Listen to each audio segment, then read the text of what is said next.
It's you talk, baby. You Talk family, what go on? This your boy D.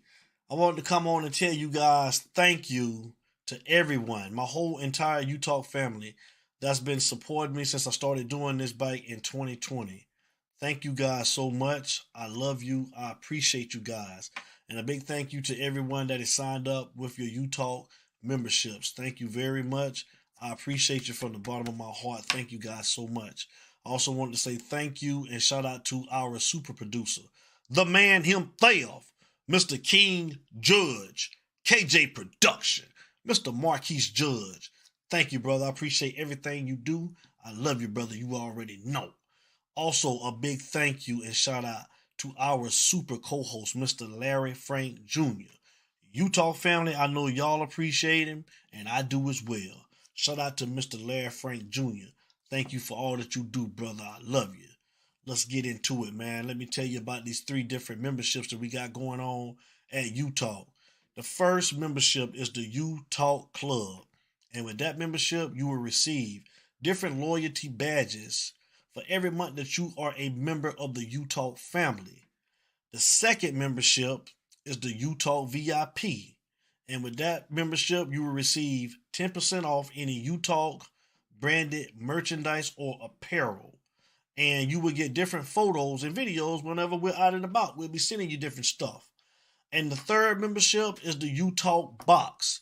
And with that membership, you will receive exclusive content when we're doing special interviews with special guests.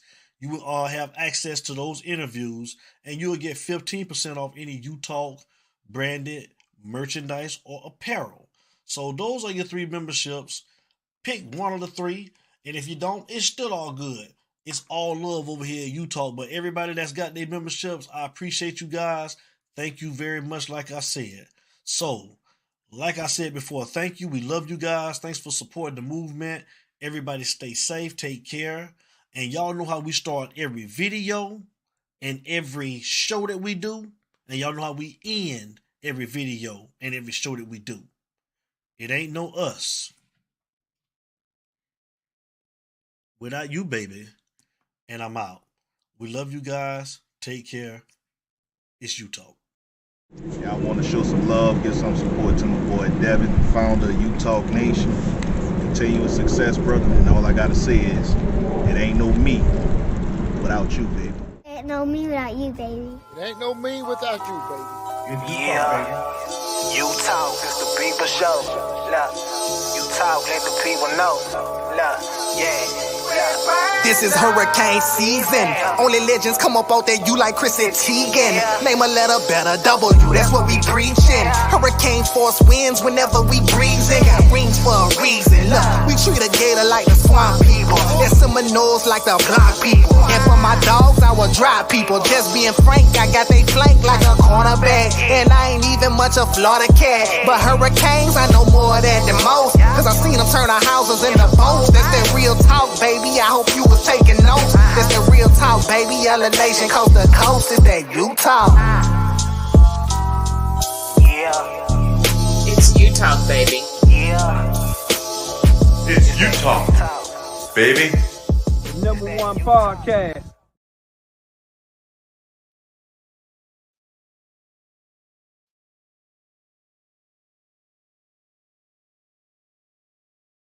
You Talk family, what go on? What go on? This your boy D, and of course I got my guy with me, Mr. Larry Frank Jr. is always in the building. And y'all know how we start off every show. It ain't no us without you, baby. You Talk family, Kane Nation, what's going on, man? Shout out to everybody that's in the building. They go man on a mission, man. Boosie, what it do? They go your boy Frankie Dog, man. Frankie Dog in the building, Boosie.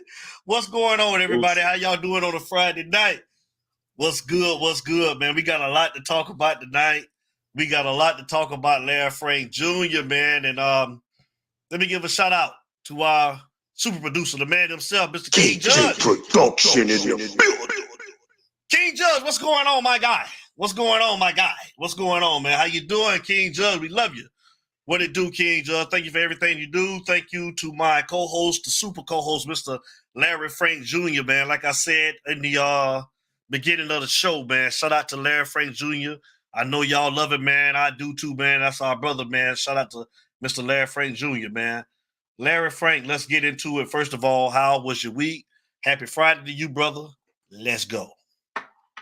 Happy Friday, bro. Happy Friday. Week was great. Week was great, man. Fridays are always great because normally Friday means the week is done. Mother. Hello. My bonus mother. How you doing? The week is done. I got to call her. That's my bonus mama. That's my other mama. I done adopted. Boosie, what's going on? But nah, man, it was a great week, man. And whenever we get to Fridays, that's not just the end of a week, but normally we got a show and we got stuff to talk about, and that's what we're here for. So how was your week, sir? Sir, my week was great. We got a lot to talk about, though, man. You know, I've been on the phone with a lot of different people, man, about this spring game. You know what I'm saying? And we finna talk about a whole lot of stuff, man, Larry Frank, and we want to get all of you guys. Shout out to Jeffrey O'Deal, man. Chipley, Florida in the building, man. What up, J.O.? Ain't seen you, heard from you in a while, man. Shout out to Jeffrey O'Neal. Shout out to Mr. Cannon is in the building, man. Shout out to Cannon. Talked to Cannon the other night, too, man. Cannon talk a lot, man. He told me to tell you what's up, too, man. But good people, we're going to talk about it tonight. And, well, first of all, let me give a big thanks to everybody who's got their U-Talk memberships. Like I said, I thank you guys from the bottom of my heart, man. I appreciate all you guys' support. If you want to become a subscriber, like I said, just go to the page and hit the subscribe button. Push one of the 3 memberships that we're offering. We really appreciate you guys. Thank you. Kyle Stalling is in the building. Shout out to Kyle Stalling. What's going on, my guy? What it do? Larry Frank, let's get into this spring game. Let's get right into it because I know we're going to have people that want to call and talk about it. We're going to open the lines up. It's the people show. It's y'all show. You can call up and tell us what you think. But, Larry Frank, what are your thoughts? What are your thoughts, man, as far as what you saw? I go after you, my guy. Yeah, Cam Ward is definitely as good as advertised. Obviously, the key is he's got to stay healthy, but if he can stay healthy, he definitely gives us a possible dynamic to win. Everything good, J.O. Appreciate you. I like what I saw from Cam Ward. Other than that, I mean, it's kind of hard, because you had, like you said, Fletcher was out, A.J. Allen was out, so it's kind of hard to see what the running game is going to look like. They're making a push for Damian Martinez out of Oregon State. What's up, Sherry Lewis? How you doing? Kane Brown, how you doing? So you got to see, nothing. I can't really say anything about the running game because we don't even – last week you didn't even see who I think potentially will be running and toting the rock most of the season, but we'll see how that turns out. Offensive line seem to have held their end of the bargain, still playing consistently. That's one thing I will give Mario and Alex Mirabal credit for. It's a lot of stuff. I mean, like I said, the spring game is really a fan fest. It's a fan gathering. They're not going to really show much of nothing. It's just a chance to really get the fans back in there, get you pumped up for the new guys that have enrolled early, the transfers that have come in, and just to kind of get you hyped up and kind of get you ready as you go into this. This is kind of like that time of year that it's I don't want to say boring, but it's kind of just quiet. You know what I'm saying? Jamal Davis, what up, bro? So honestly, I'm not going to put too much stock into everything that I saw. Riley Williams made a good catch. But, like I said, the elephant in the room, obviously, is JB11, who was the second best quarterback on the field last week. Emory Williams, up and down, not really impressed. Reese Poffenberger, not impressed. We about to get into it, but that's my synopsis of the spring game, bro. Yeah, and you and I talked about it, pretty much in agreement, and we definitely want to give a big shout out to Jakuri Brown and to tell him thank you.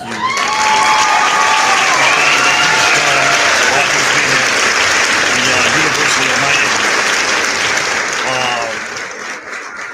wish you weren't leaving, man, but it is what it is. We totally understand, man. We want you to go be great and find you a place, man, and go do your thing, man. You're gonna always be forever a Kane with us.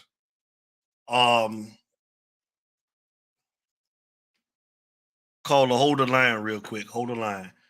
You're gonna always forever be a Kane. We wish you nothing but the best, and definitely gonna be supporting you over here at Utah.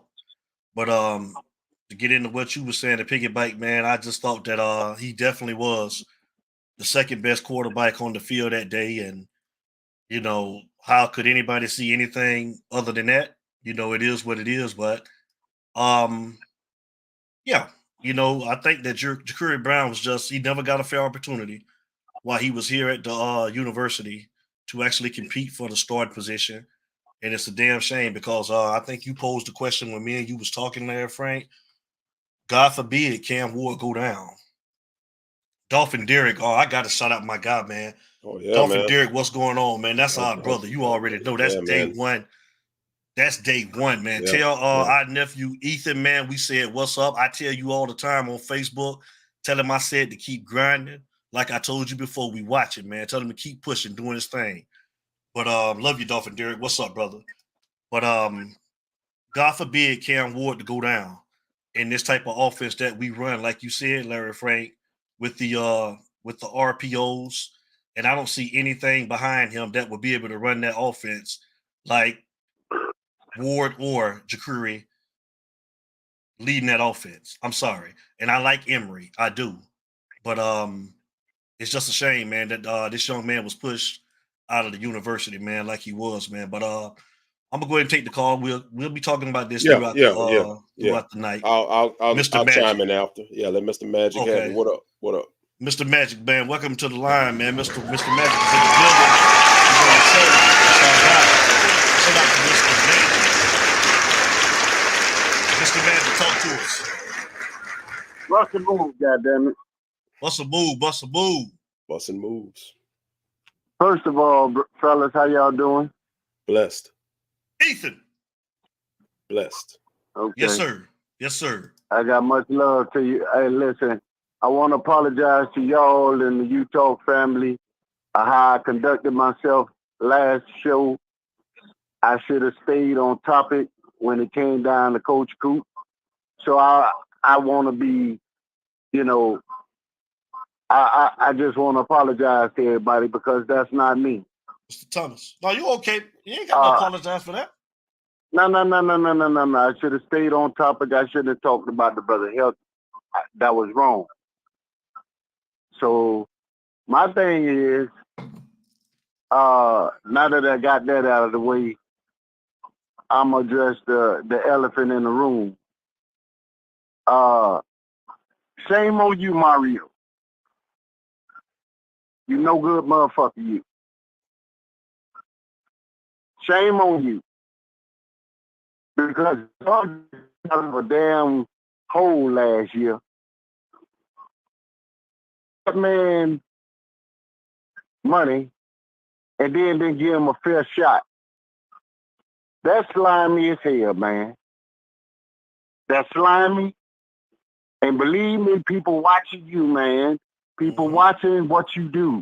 Mm-hmm. And I'm going to say this. I'm going to go on record. Come for me if they want to. Okay? Pop-Tart, Williams, Judd, ain't neither one of these sons and mothers gonna fucking start a whole year for the University of Miami. Believe what I tell you. Believe what I tell you, man. Mm-hmm. They're gonna be in the portal for the next 2 years. They got that boy coming in, that Cam coaching next year. And then in 2026, we got 6 blue chips down here in Florida. They're young. They're going to be going in the portal for the next 2-3 years. But these 3 mothers right here that he kept will not start a full year. Mark my words. Mark my words, my brothers. I wanted to see Citizen. I hated that they had to do it to him like they did. He had to hurt himself, then he hurt his hand. I wanted to see that brother, him and JB, I wanted to see them boys do their thing. But bruh, I still say we 8-5 until they show me better. If that, they 8-5. What say you?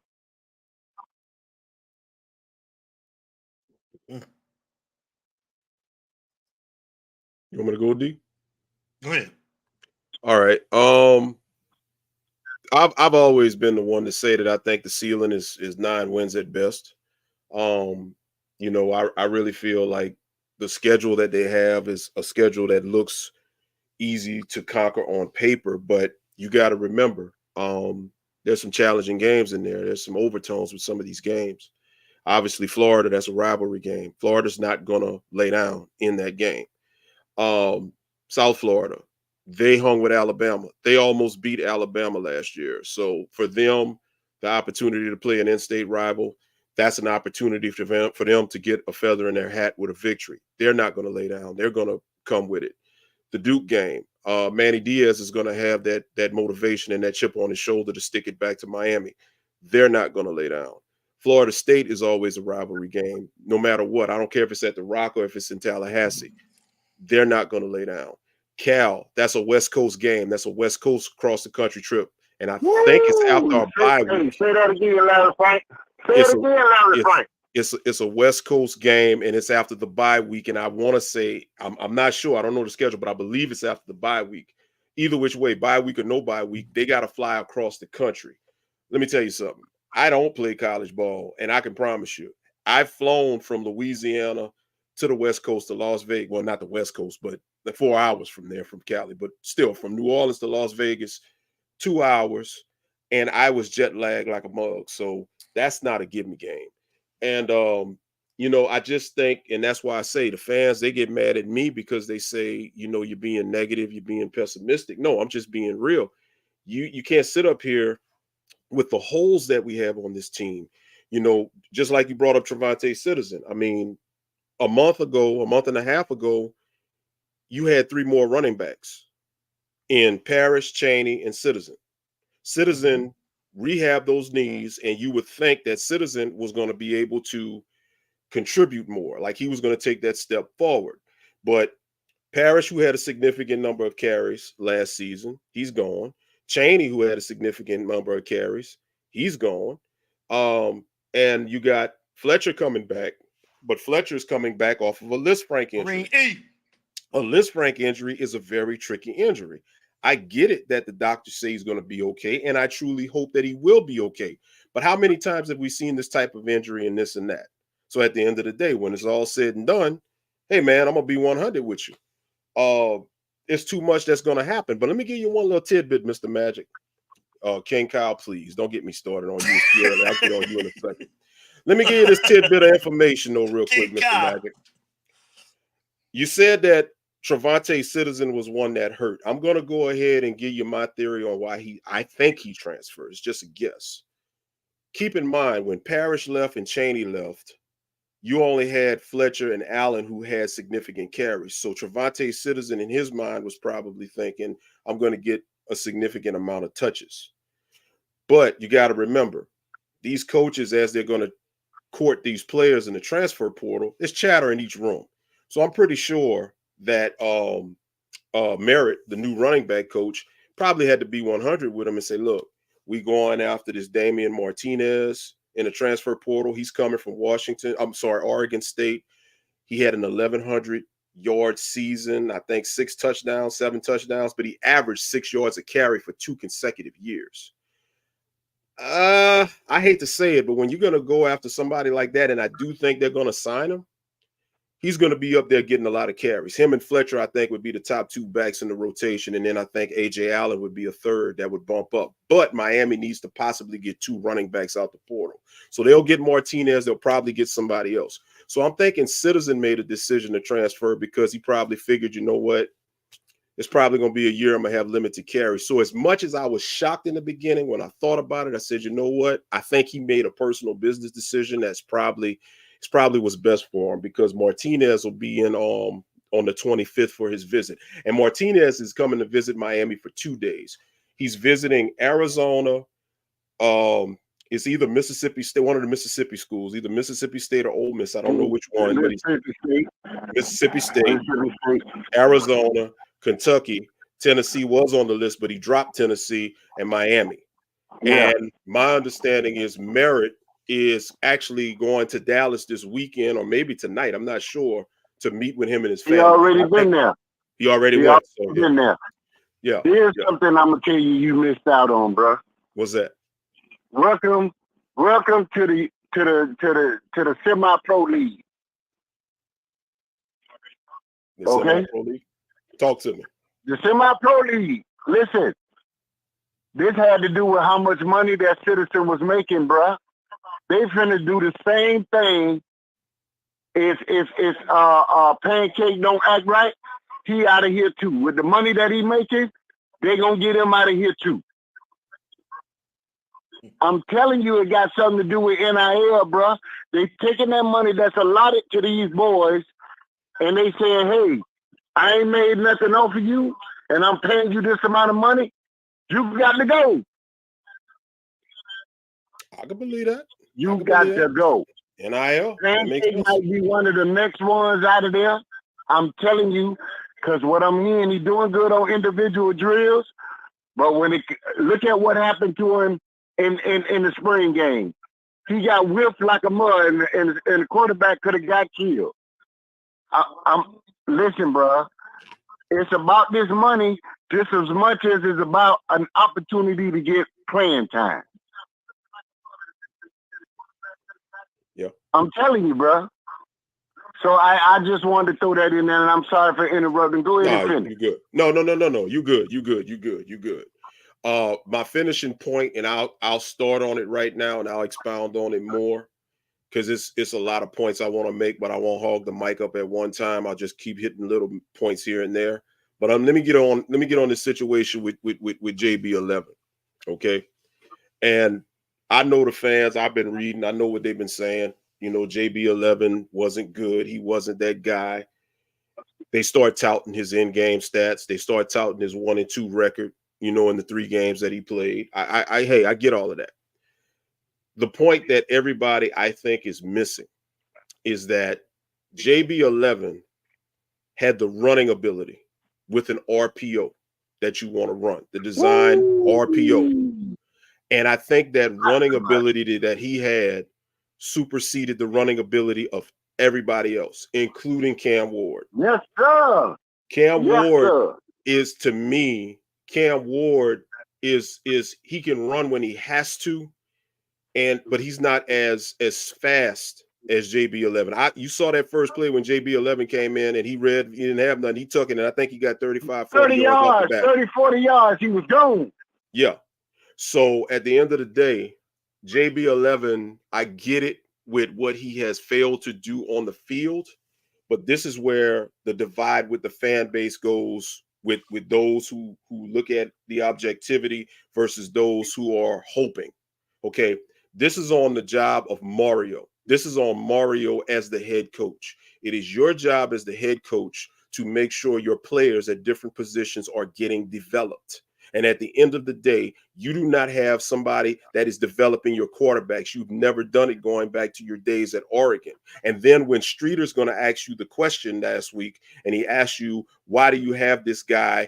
He's, with the 4-string or playing with the walk-ons. You want to bat your eyes and ball your eyes and get mad and roll your eyes at him. But I mean, he's asking you a legitimate question. And he proved last week that he was the second best quarterback on the team. So here's what I say. For all of the fans that's going to bash Jakuri Brown saying he just wasn't it, he wasn't good, why are you not holding Mario's feet to the fire? If he was on scholarship, he wasn't good, why are you not holding his feet to the fire for getting somebody or getting a coach or getting somebody to work with him to develop his throwing? Because he already had the running to complement his throwing. You wouldn't do that. Bro, you took the words right out of my damn mouth.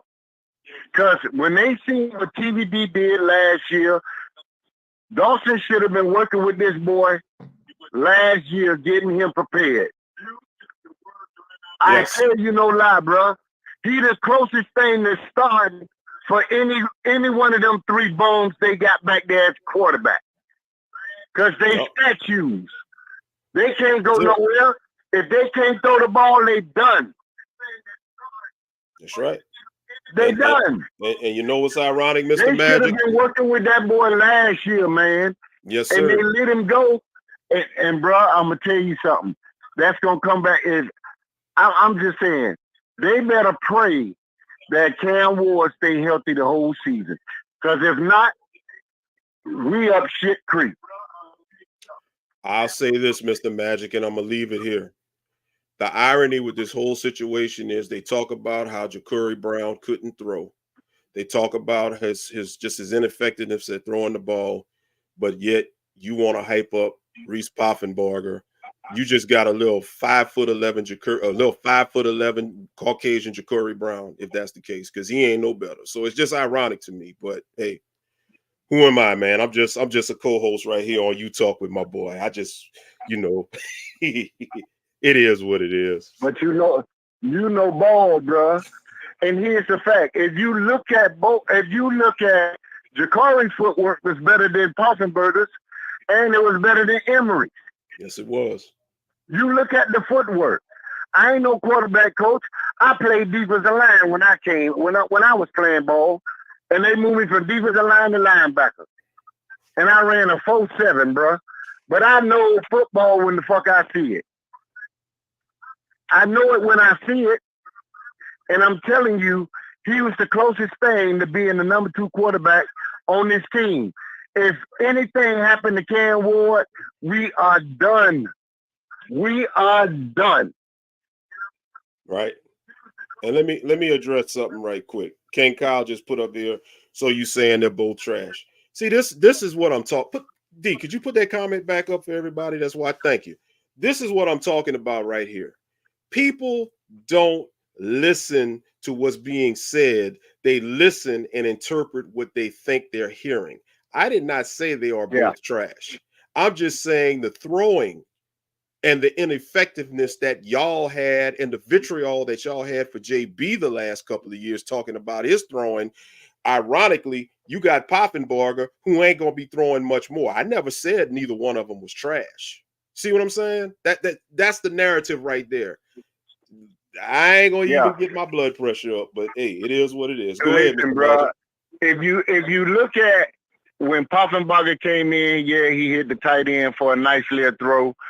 JB hit Nycott across the middle. Then they called the play back. He had to go. They called the penalty. He still drove him down the field and won the game. Got a touchdown. And then the long ball on the next series that he had. Mario don't want to own up to the fact that he was mad that boy told the truth in that damn on that podcast. Momentum podcast. That's what he got his thong in the bunch for, because the man spoke the truth. But he has gotten better, and ain't nowhere here he could tell everybody that seen it on Saturday that they didn't see what the fuck they seen. That's right. That's right. But hey, I'm a Kane fan at heart, but I'm still gonna sit back like we said last year, D. Like we said last year, D. I ain't putting my heart in this thing. I'ma just ride. I'ma ride with this motherfucker. And I'ma just see what go on. Yep. Oh, definitely. But I know one thing: if anything happened to Cam Ward, his ass in trouble. And I'm gonna let somebody else get on the line, bro. I love y'all, man. We love you too, Mr. Magic.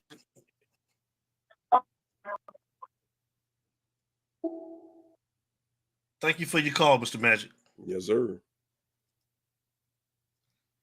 What's up, and y'all already know, man, this is a show where you can agree or you can disagree. You know me, I'm gonna play everything. Dolphin Derek is my brother, but he and I tend to, to disagree a lot, man. And I'm gonna play everybody's. Let me say something about Dolphin Derek. I mean, he's definitely one of the day ones. Great dude. I mean, Nothing but respect. Nothing but respect for that's him. our I've dog. seen him, that's our dog. You know, like I said, and I mean that's the beauty about this thing. We can disagree. Yeah. He don't agree with what we saying. I don't agree with his take, but it's all good.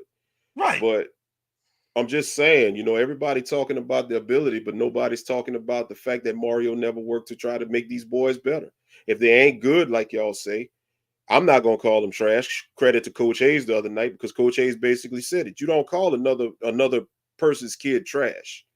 You just shouldn't do that. Now, when they get to the NFL and they're paid professionals and can't do it, now you trash because you're getting paid to do this. I'm talking about multi-million dollar contracts. I get it. I get it with the NIL, but you're still a collegiate student. But everybody wants to talk about where they're lacking in the skill set, but nobody's talking about what it takes to develop and fix the skill set. Nobody's pointing fingers at the man that controls who does that.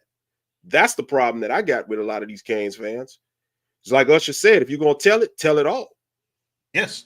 And that's all we saying. That's all, man. And Mr. Magic Man, like Mr. Thomas was saying, I don't know exactly what you said last week, but whatever you said that you wanted to come on and apologize what you said about Cooper, whatever the case may be. I didn't hear whatever that was, but that was classy of you, Ben, and good deal, man, for you coming on and apologizing for whatever that may have been. But yeah, we're gonna King Kyle, wow. Always doing it. I'll put the chats up, man. Like I said, this is Utah. This the people show, man. Yeah. Come on with it. It's you talk, baby. You know, we love y'all, man. Good or indifferent, man. Whatever the case may be, come on with it, man. Yeah.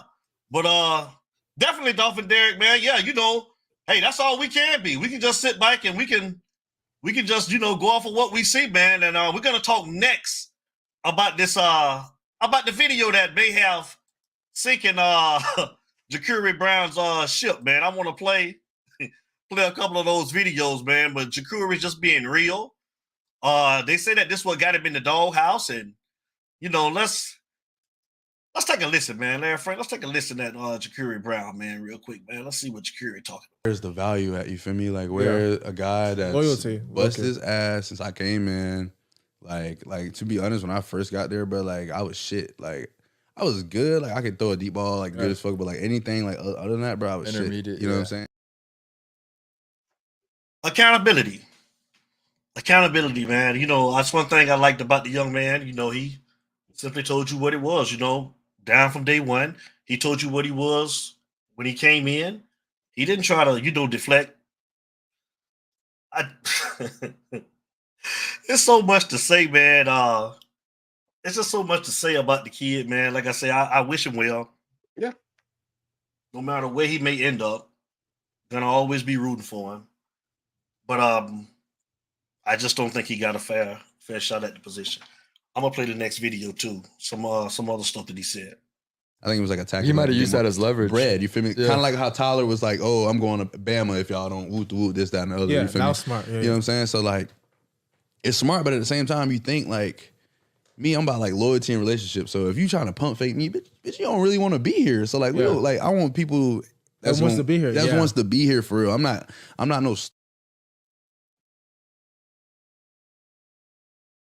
Shout out to the guys over at the Momentum Podcast. Go ahead, Frank. What you about to say? Those two clips basically tell you what kind of player you had in Jakuri. And for years, we've always heard people say they want people that are locked in. They want people that bleed the orange and green. And Jakuri bled the orange and green. In the first clip, he even admitted that he could throw a deep ball, his words, but he was shit. All right? Well, guess what? If the man is telling you I'm shit, help me to stop being shit. You know what I'm saying? Develop me. Help me get my game better. And in the second clip, I mean, what did he say that was a lie? I mean, we said that last year. We said that last year when Tyler, you know, when they hung the Alabama rumors around or whatever. And you know, Tyler basically held the program hostage during the portal period last year when you probably could have got another quarterback, let the man walk. He didn't lie. So, like I said, in my opinion, Mario got pissed off. Yeah, when keeping it real goes wrong. When keeping it real goes wrong. Mario got in his feelings. And, you know, and the thing about it, Mario is a liar because when you're going to tell when you're gonna tell, what's up, King of Battle? When you're gonna tell Streeter that all positions are going to be earned, you got to earn your spot. But you gave TVD the starting spot last year, and I get it. Hold the line. He was the best quarterback on the roster coming in. I get it. But at the same time, if you know you're going to go with him, at least have competition, and at least if you know you're going to roll with him, you roll with him, but at least have competition. Don't just anoint that man the starter. So, I mean, nah, Mario, everybody don't earn their positions with you. I mean, I'm just being honest. Go ahead, caller. Come on, bite, Mr. Magic. Listen, man.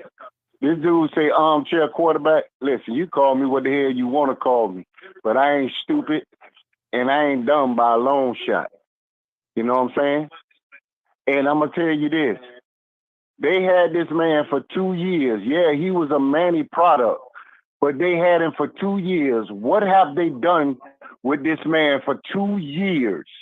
At 6'4", with a cannon arm, and run a 4.2, 4.3 as a 6'4", 235-pound quarterback. What have y'all done? What have Mario and Dawson done with this man? Not a damn thing.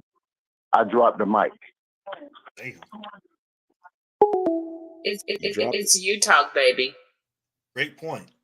Facts. And it goes back to what I'm saying. Development. Y'all. I'll play this last. Go ahead. Last clip. Even like for like the bowl, before the bowl game, like they were like, it was like rumors saying like, oh, like he's gonna leave after the bowl game. Like, what are you talking about? This is my opportunity to play. I've been waiting all year to play. You think I'm just going? It's just me here. You feel me? Like, yeah, this is. That's I look around. yeah. Ain't nobody but me. Like, it's my shot to play. Like, you think I'm finna lead them boys like that? And you got done wrong, bro. Straight me. Straight me, man. That's all I'm saying. I stand to be corrected, man. Straight me. I'm just saying. Good luck, Jakuri. We got, and to answer your question, King of Battle, I hope he go to UCF. I hope he go to UCF because isn't that where Gus Malzahn? Yes. And I think that he was trying to recruit him when he was in high school too. So I would love to see him go to UCF, man. I think that they would utilize him the right way. I think he'll get a fair chance over there at UCF, but we'll see.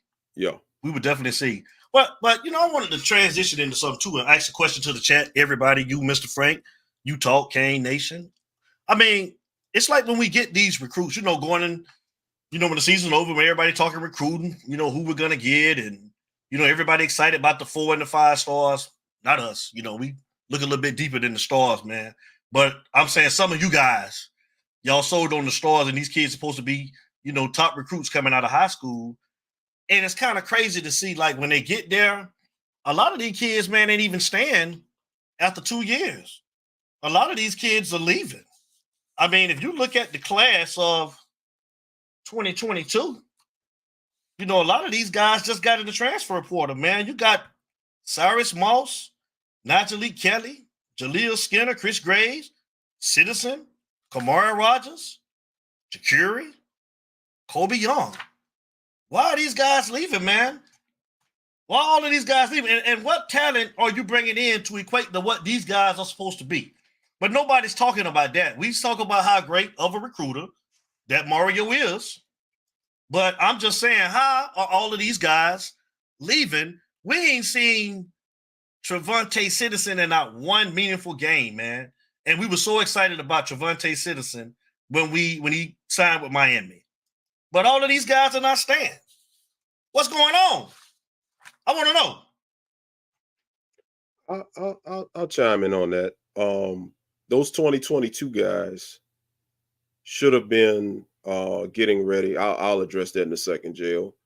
Those 2022 guys should have been the leaders on this team this upcoming season. Hold the line. And, you know, it all goes back to say that, once again, I'm sticking with this development thing, and I ain't gonna just put development on Jakuri. I'm putting it on all the positions. Now, you know, you hit lightning in a bottle with Ruben Bain, and I think you really got something special. You got a once-in-a-generational type player with Ruben Bain. I'm certainly thinking and hoping that Justin Scott and Lightfoot can follow, and they may not be like Reuben Bain, but they can kind of be like from the Reuben Bain type of tree. But you got to be able to develop these guys. And there's something going on with this quarterback development or lack thereof. Well, not just quarterback, but player development, I meant to say, or lack thereof. So, they come in, they're hyped up, fans get excited because of the stars. You get the composite rating from the stars to get you an overall class ranking. You go through 247, you go to the ESPN rankings. And just because Miami's up there, top 5, top 7, top 10, oh, Mario's a great coach. Well, it's kind of like I say, you can buy a Cadillac Escalade, but if you don't know how to put a key in and turn it and hit the pedal, it looks nice. Go ahead, Carla.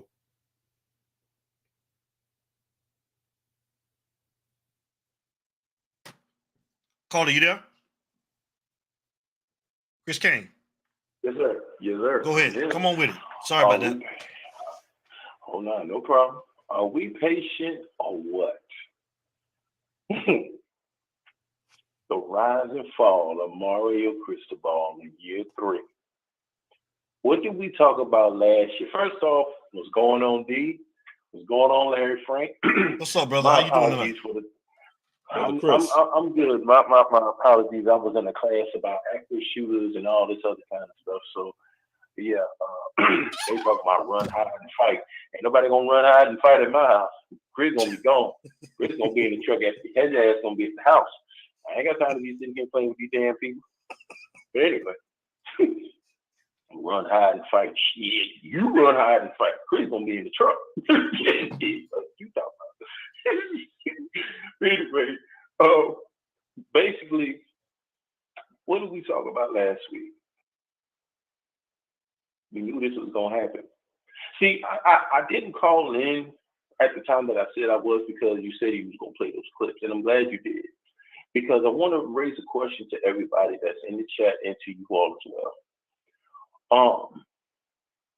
Those clips that you played from Jakuri Brown showed his loyalty was everything.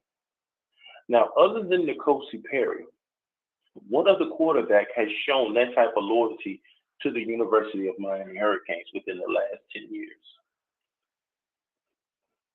Nobody.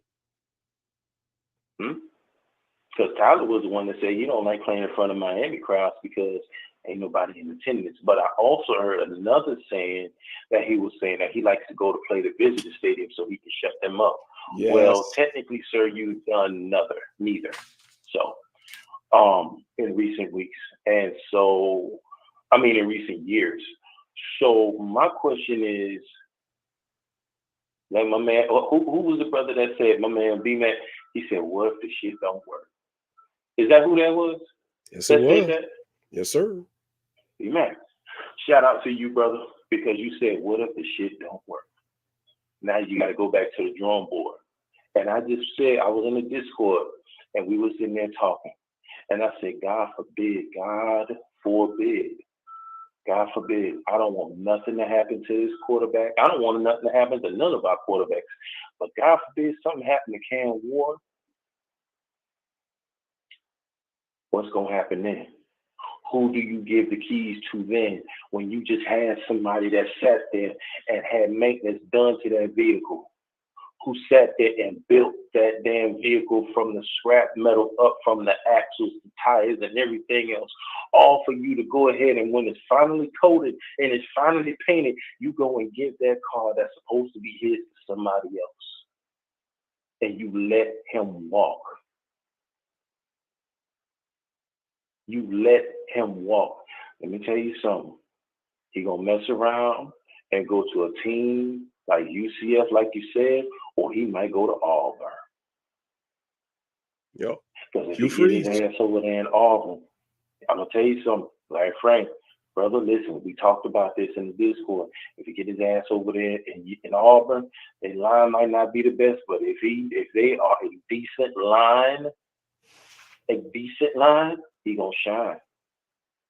When have you ever heard anybody within the last 10 years stay at Miami when they knew this shit was ass water?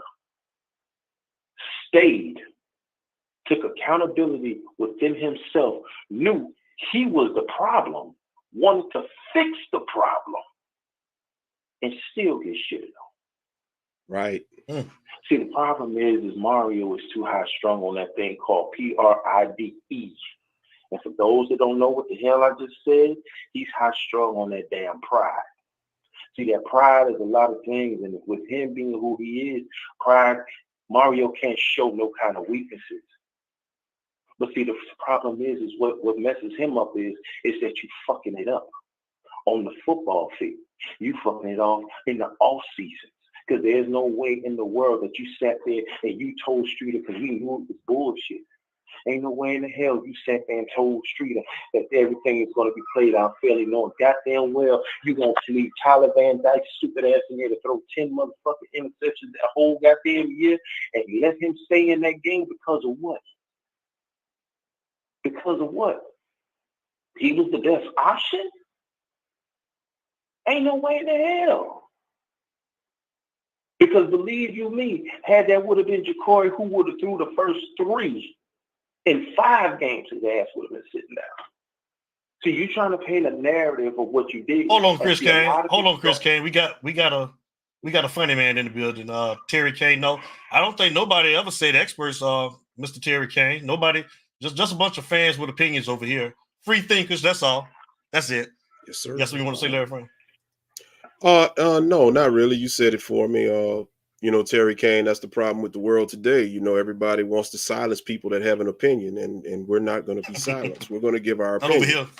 Not over here. It's stations for that, though. Stations for that, though, Mr. Terry Kane. They got a lot of podcasts, yes. So if you want to if you want to have a podcast or you want to hear some content where they lie to you and tell you that, this team's going to win 10 games and this team looks great, and then you get your heart set up for it, and then, you got coaches that don't use clock management right, misuse the timeouts, don't know how to take a knee, lose by 3 or 4 games by not making adjustments, go ahead on over there, because over here, when we tell you what's happening, ain't going to be no surprises over here. Go ahead, Chris. I'm sorry. We just had to take care of that. Oh, no. Go ahead. Oh, you good. Take it on, brother.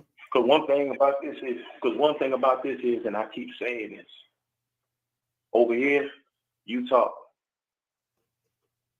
we're going to keep it real over here. We are Kane fans over here. And I'm not saying that nobody else on no other show is not no Kane fan, because I listen to all of them, will be all Kane fans. Right. But the real is going to be the real. And I'm not saying nobody out. I'm not doing none of that kind of stuff and all that, trying to play the narrative against one another, because at the end of the day, we all Kane fans. We all a family. At the end of the day, with your own blood family, you disagree to agree, but you still love them, though. You might want to whoop their ass every time, because good and hell well that bitch can't cook no goddamn macaroni and cheese with water, but you're going to still stick the shit on the damn table, but just don't nobody eat that shit, okay? So we still love you for it, though. We still love you for your effort. It's the same thing here. We going to keep it real with you. We ain't going to sugarcoat shit over here. We ain't going to sit up here and tell you the shit that you want to hear. It ain't going to be all goody butterflies and flowers and all this other kind of dumbass shit over here. The real is the real. I said it before, and I will say it again, and I will continue to say it as long as God put breath in my body. The shit over here is what we do with Kane fans. They talk about we are a toxic fan base. But understand something. We're not the only ones. We're the ones that's going to hold you accountable for the shit that you do and the shit that you don't do. Mario fucked up again. But he can't show no signs of weakness.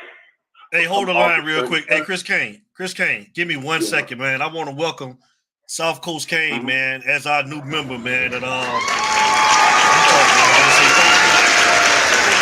appreciate you for joining, man. Thank you very much. You already know we love you. Carry on, Chris Kane. Go ahead, Chris Kane. Sorry about that, brother. I know you good. But it's just a simple fact of we're going to hold you accountable for the shit that you do and the shit that you don't do. And Mario messed up again because he let this boy walk. This boy bailed you out when he could have walked. And then who you would have played the damn game in? You could have forfeited the damn Rutgers game, because who the hell else you was going to put in there? This boy was there day in and day out, and because you get in your feelings and because you get on your period, because he said some stuff that basically was the truth, because what no lies said. Thank you. Now you want to feel some type of way. because you can't be proven what? Wrong. But here's the thing too, Chris coach. Kane. Here's the thing. I think me and Larry Frank, not to cut you off, but what me and Larry Frank talked about too, like, you know, if he don't say that, so what does he do? Just let the narrative be put out there with whatever they say, or whatever they say about him, and he don't say anything, huh? So he leave, and like I think Dolphin Derek say, we would never know the truth. We would just know Mario and the coaching staff side of the story, huh? But I mean, I'm glad he spoke out. You know, it is what it is. I am too. He controlled his own narrative. And see, the thing is, what the problem is with Mario, because Mario has done this with Anthony Brown over there at Oregon. That boy, that young man that transferred from Boston College, he brought his ass over there to Oregon for him to go over there. But you wanted to paint the narrative because in Mario's mind, his word is law. And it don't work like that. That shit can work over there in Oregon. Because like I said, they ain't won a damn thing. But some couple of Pac-12 championships over there with the little ducks in their little pond and shit over there in Oregon and Eugene. But Miami is different. We're different. We're a different breed. We cut from a different cloth. You out of all people should know that. But because you don't, and because you playing fucking dumb, makes you look suspect anyway. Because it makes you wonder, what are you really trying to put here in Miami? Are you really trying to win here, or what other narrative are you trying to build? Because we're not Oregon. Stop trying to make us into Oregon. Stop doing that. That's the problem. Hold on. Okay, my bad. Because now you're trying to paint us as Oregon or the South. We're not Oregon. You know that more than anybody else. You played here, so you should know what competition is.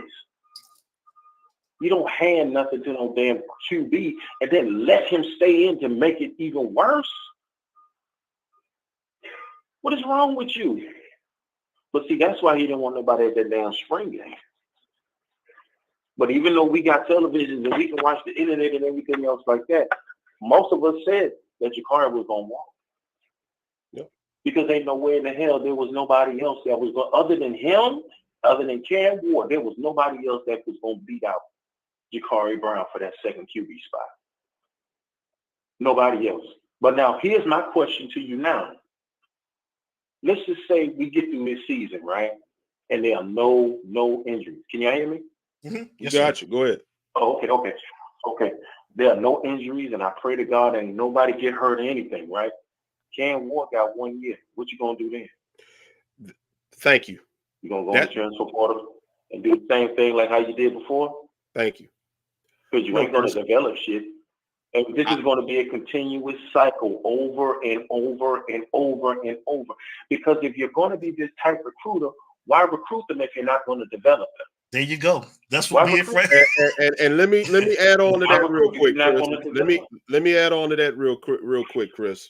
This is going to be a revolving door in the quarterback cycle. I truly believe when they got Reese Poffenbarger to come in, that was before Cam, when he was still, thinking about NFL before he made his decision. Even if Cam wouldn't have came in, Reese was going to come in and he was going to give that spot to Reese. Because as we said before, all positions from the transfer portal, the only one that you pretty much know you're going to be a guaranteed starter is quarterback. Because ain't no quarterback leaving one university to go another university to ride the pine. So with Reese Poffenbarger coming in, let me tell you how this shit's going to go.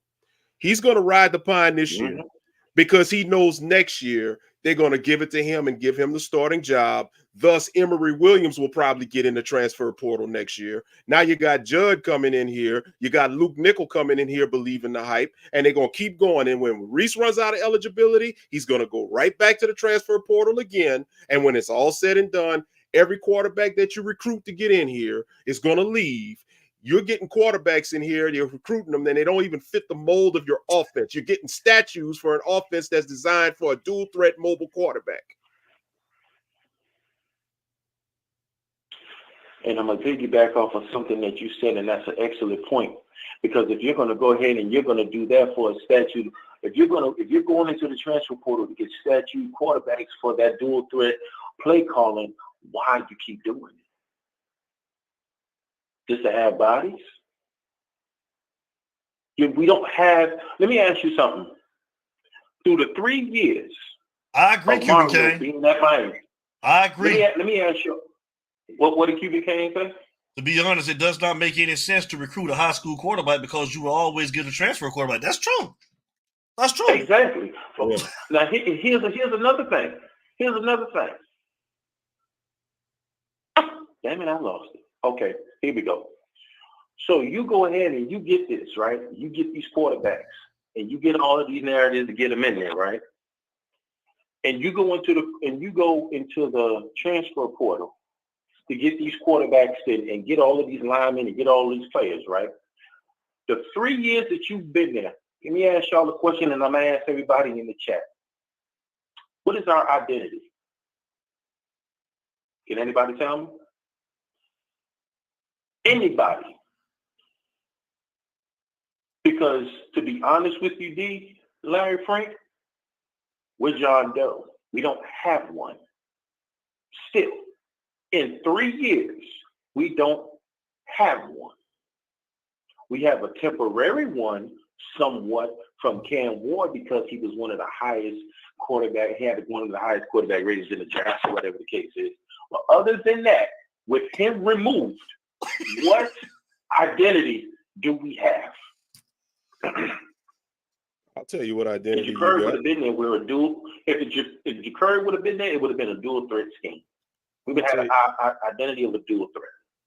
I'm gonna tell you what identity. We would have had an identity of a pocket pass. On top of that, I'm gonna also tell you how this is gonna go, and I'm gonna answer Cuban Kane's question all at the same time.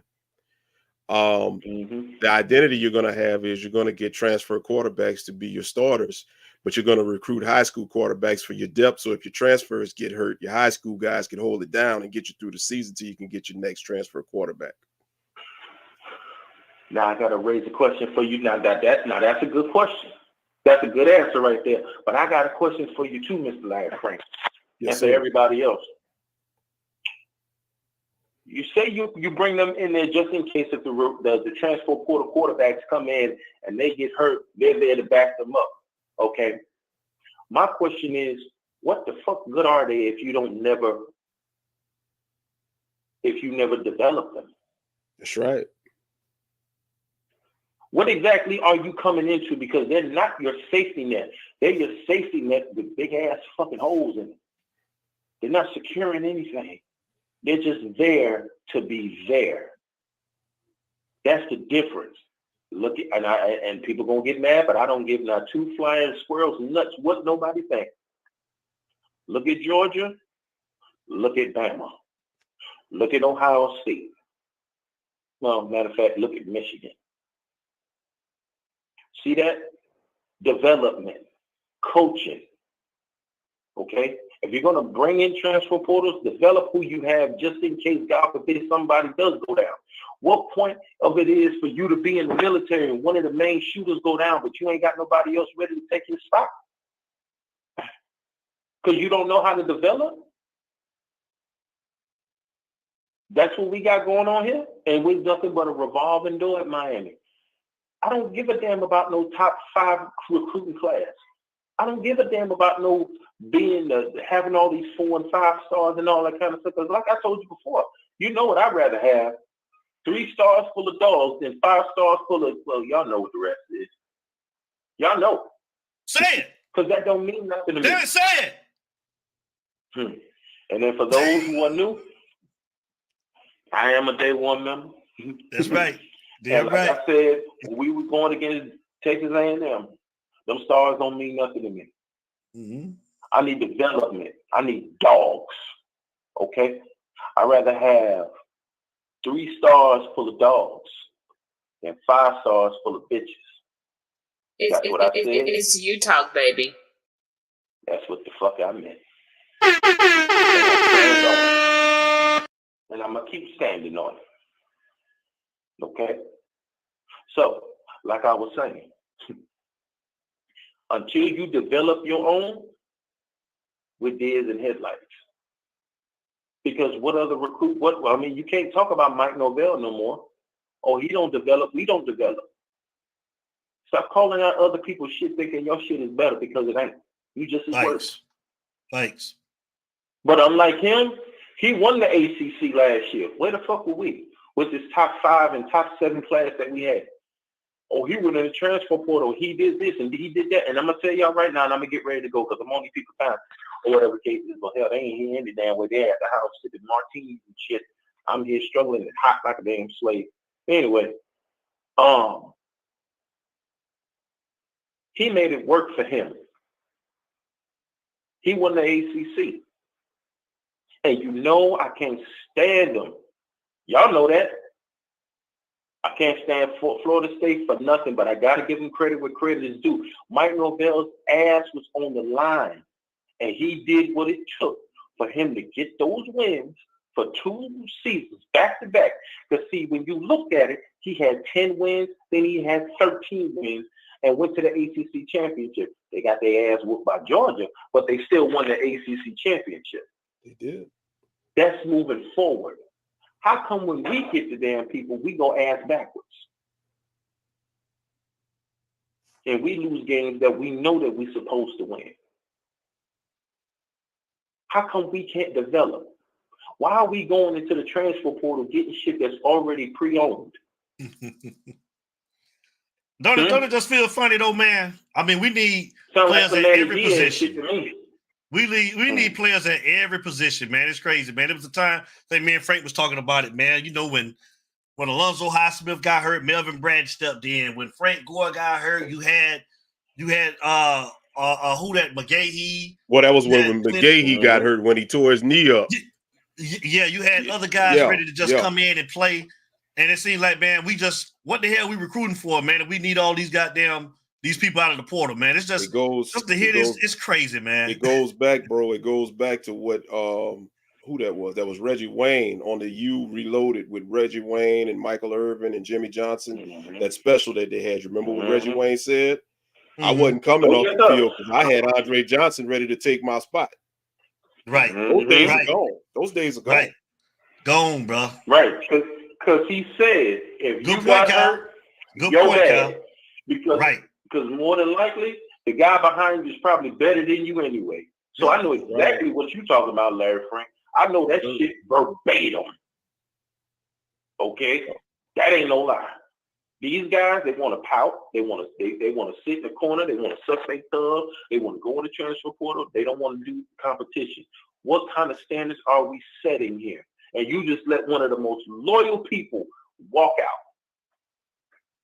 You just let him walk out. But I'm going to tell you one thing. You better pray that this shit works for your ass. This shit, because if you don't, a lot of flags for you goddamn man to be up out of there in Miami.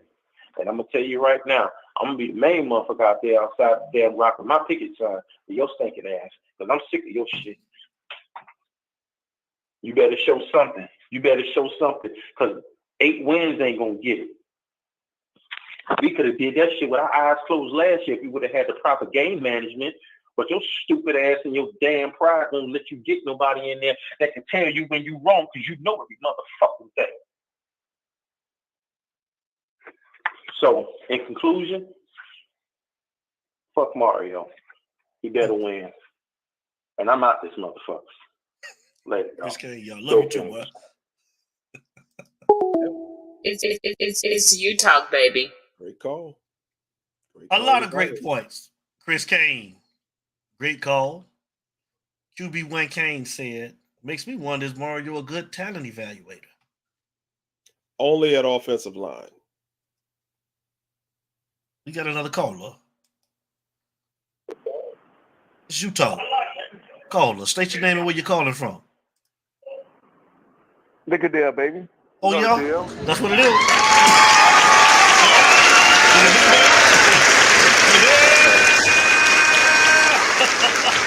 Well, my boy Kyle about to come up in here. He's about to get on us for getting on his boy. So here we go. The floor is yours, Kyle. Hey, I can tell y'all like this, right? And all y'all on the damn chat right now can get mad at me.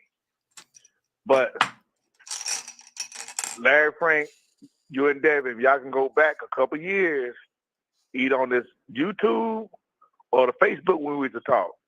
I told y'all when Jakuri came in here, he wasn't that guy. I knew guys that knew of him ever since he was in 9th grade. Before any of y'all, most of y'all guys even knew nothing about him. I knew guys that know him from 9th grade. They say he wasn't that guy. The guy who told me about it, he's a dog Hurricane fan like we is. Read in the same school with a guy. He didn't see him playing Pop Warner. He seen him do Pop Warner League, but he went to all the high school games at the same school that the guy played at. And he didn't like him from day one back then. And I told you, I said, man, I don't know. This guy, he's a good runner, but he's a good athlete at best. Because of that school tradition, most of the athletes, they throw them at quarterback. And they don't they have good quarterbacks that played on those teams back when Jakuri was in high school. They didn't play him because the coach wanted that more athletic type quarterback. Why he been on the school? He been at the school 3 years. Why the hell he still can't throw the check down receiver? Why he still missing the small obvious stuff? He been at 3 years. What he doing in the off season to make himself better? Well, while our coach is holding him accountable, what are you doing? Wait, I'm gonna push back. Let's go about what Jakuri doing. I'm gonna push back because I love me some confrontation.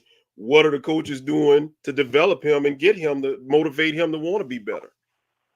Okay, I ain't got to that part yet. Okay, get to it. Now to break down what hurts Jakuri. We haven't had a coach here, always a coordinator or a quarterback coach to even develop the guy. So we failed him. The team. I won't say team. The coaching staff, starting from the head coach, has failed him on that. Right. We failed him on that, not developing him to make him better. But hell, he got to train on his own too. He came in his freshman year with this cannon arm like this. He already had his arm like this. He had to get in the weight room to get strong like this. Emory got to lift weights to get a strong arm like this. The next Emory arm won't develop like this apart his last year. If he make it through college that damn long, if his ass don't get hurt and have to get a medical retirement, because I can't see him lasting for years like that. Because they're gonna try to make him out of somebody that he's not. Him and Popcorn Burger, whatever that damn name is, he ain't a damn guy either. And you're right. We're gonna be changing quarterbacks out every goddamn year. Because one, we don't have no developer, we don't have no offensive coordinator we don't have a quarterback coach that's gonna develop any quarterbacks. Right. We don't have that. Now let's get to the real thing. Hey, we had a good little spring game. We know it was all vanilla down. It's for the fans, for the crowd, this and that. It was more. I think it was more for the recruits to hear. You had them out there more than anybody else. But Dawson, we ain't let his ass off the hook either now, because most of the players leaving is mainly offensive players, so they could be leaving for a reason too. But if you're a real Cane, you ain't gonna jump in the transfer portal. Now we don't know if those guys been pushed out. We don't know if those guys can really fight through. Just because a guy come in and get recruited, that means you need to work a little harder so this dude don't take your spot. We can't help Chaney left. We can't help Parrish. Those guys pushed out. It's not like Mario pushed some guys out. Those guys left on their own way back then. They might see something in the coaching staff that ain't being talked about right now. Now to get back on to talking about the coaching staff, I feel that was wrong what Jakuri did. He should have did that shit behind closed doors. That shit should never hit the meter. Just think about you. Why not? Okay, I'm gonna make an example. Just think about you running a damn organization. Just think about you running an organization. You the CEO, and now you got your assistant general manager or your management staff gonna go on a podcast or go behind the scenes and talk to a different audience and downplay how you run your fucking business. How you gonna damn feel? You gonna fire his fucking ass, right? No. If my business was, come on, pimp. If my business, you ain't gonna let me talk. You gonna let me answer you? If my business was in line and if my business was in order, I shouldn't have to do that. I shouldn't have nothing to worry about, right? If it was being ran right. Ain't nothing ran perfect. My truth might not be your truth. My truth might not be your truth. Hold up, guys. Told this truth. But at the same time,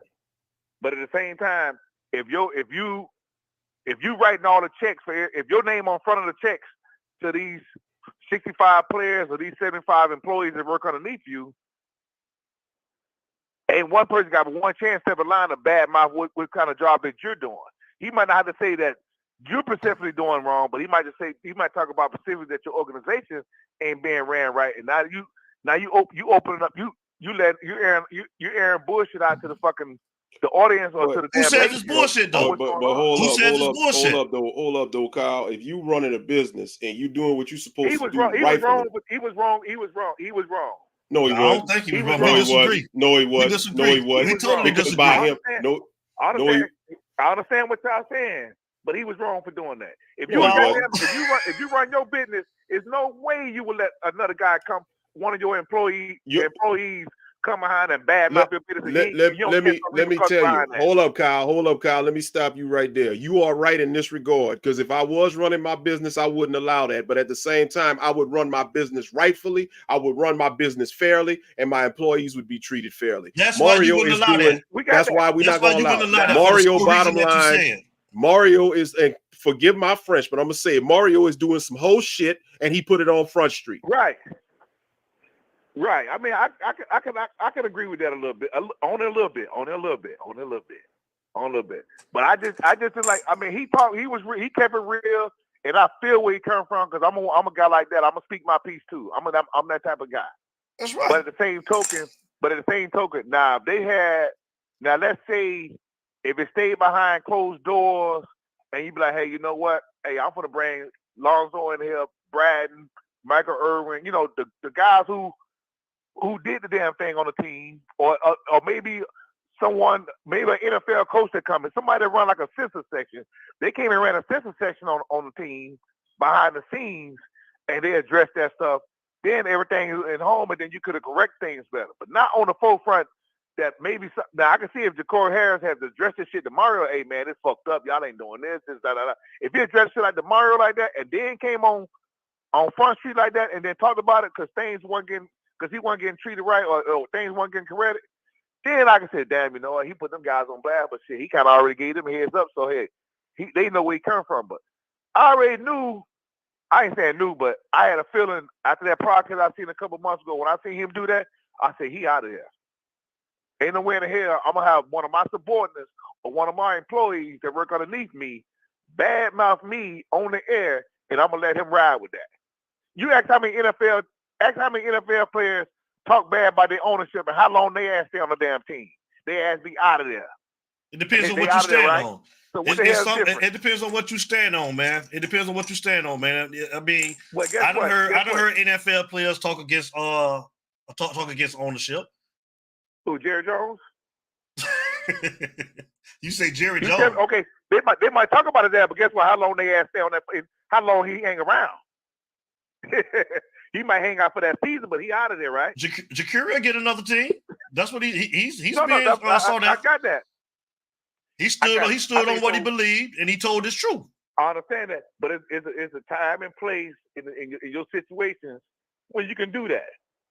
And that was his time and place. That was the time. He felt like that was his comfort. They felt like that was his comfort zone, and that's why he did it.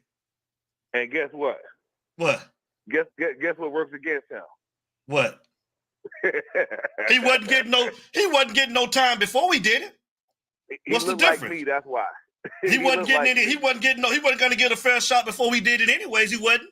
So what's the difference? He looked like me, because that old Dean Bat Joker that's in Wisconsin said that he probably wouldn't have got no pushback from Mario if that's what everything been boiled down to. If that's what Mario holding against him, you know what I'm saying, that Van Dyke would have did that. I don't think Van Dyke would have got pushback like that. I think Van Dyke would have got away with it. I'm with you, Mr. Thomas. This ain't the damn 1950s. Yes, sir. No, sir. I'm with you. Mr. Thompson. You're right. But I tell you this, Kyle say what? Kyle spoke to JV. Yeah, he spoke. I mean, I got the TV going. I'm like 5 seconds behind. Yeah, I mean, he spoke his mind, but there's a time and place to do that. But I tell you this, if I was a goddamn head coach and one of my goddamn players, especially my damn quarterback who's supposed to be the face of my damn team, he's a spokesman of my team. Quarterback is a spokesman of the team. And he's finna talk like this. Oh, he can create a whole bad environment for the whole team. The quarterback can do that shit by himself. But Kyle, if you're treating him right, giving him a fair opportunity and that. developing him. Nope. Let me finish. Hold up. Let me finish. I'm gonna put something on you now. If Mario is doing everything right and treating him right and developing him, giving him a fair opportunity, do you think he'll still go up there and say that? Thank you. He got screwed. I ain't gonna. My opinion, he got screwed. He didn't get a fair shot, and he should have got a fair shot, showing his loyalty of the bull crap he went through last year. And you heard everything in them clips. You heard everything he said in them clips. The man took accountability for his shortcomings. I think the thing is, and I'm gonna leave JB alone because we want him to move on and go to Central Florida and light it up and get to the championship. I want him to. I want him to go forward and prove fucking points.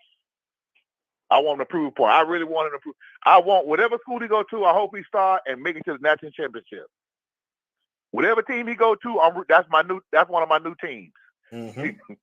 just for why he's there. Now, when his ass gone, that's out of it. I'm out of it. I'm back to the one team. Unless his ass go to Florida State, then we. Unless he go to Florida State, he ain't going to Florida State. He ain't going to Florida State, and we know that because he's so much hard as being a Hurricane. Right. That's one team I don't think he would go to. Nah, he ain't going to love Florida a team State. like that. But the thing is, it's gonna be all right. Mario and them said, hey, they still got to coach up. You know, like I say, Mario a damn great recruiter. He ain't the best coach. He's not the coach. He needs some coaches around him, and he ain't got it yet. He don't have that. He don't have that OC behind him. Yeah, we might put some numbers up, and I ain't finna get caught up on this damn spring football crowd because last year they threw the ball around spring game. Then the season come, we couldn't do shit. So we ain't finna get caught up on that spring game play calling stuff either. So let me ask you a question, Kyle. I'm gonna ask you this question, and this is I told Devin we're gonna do a show on this later, but I'm gonna kind of pick your brain a little bit. You just said Mario didn't get an offensive coordinator. He don't know. Right now it doesn't look like he knows how to find a good one or whatever the case may be. So let me ask you this: how is it that Manny Diaz? Hold up. How was it that Manny Diaz, after Dan Enos was able to get Red Lashley, who was able to develop quarterbacks? He had the quarterbacks. De'Aaron King wasn't the greatest passer, but guess what? You was winning with De'Aaron King. How could a first-time head coach at Manny Diaz be able to know how to find an offensive coordinator that could develop quarterbacks? But a guy that's been doing it so long, they got no history of doing it, why is he still not doing it? Something don't sit well with you with that? You know what, me and some of my buddies, we talk about this stuff not all the time, but quite often. And I'm gonna tell you why that happened like that. Because I've been asked that same question quite a few times over the last year or so. Mario don't fucking listen. Thank you. He got to be the smartest joker in the building. He don't want to take advice from people who. I'm sure if the great number 30, that. Man, hold on for a second.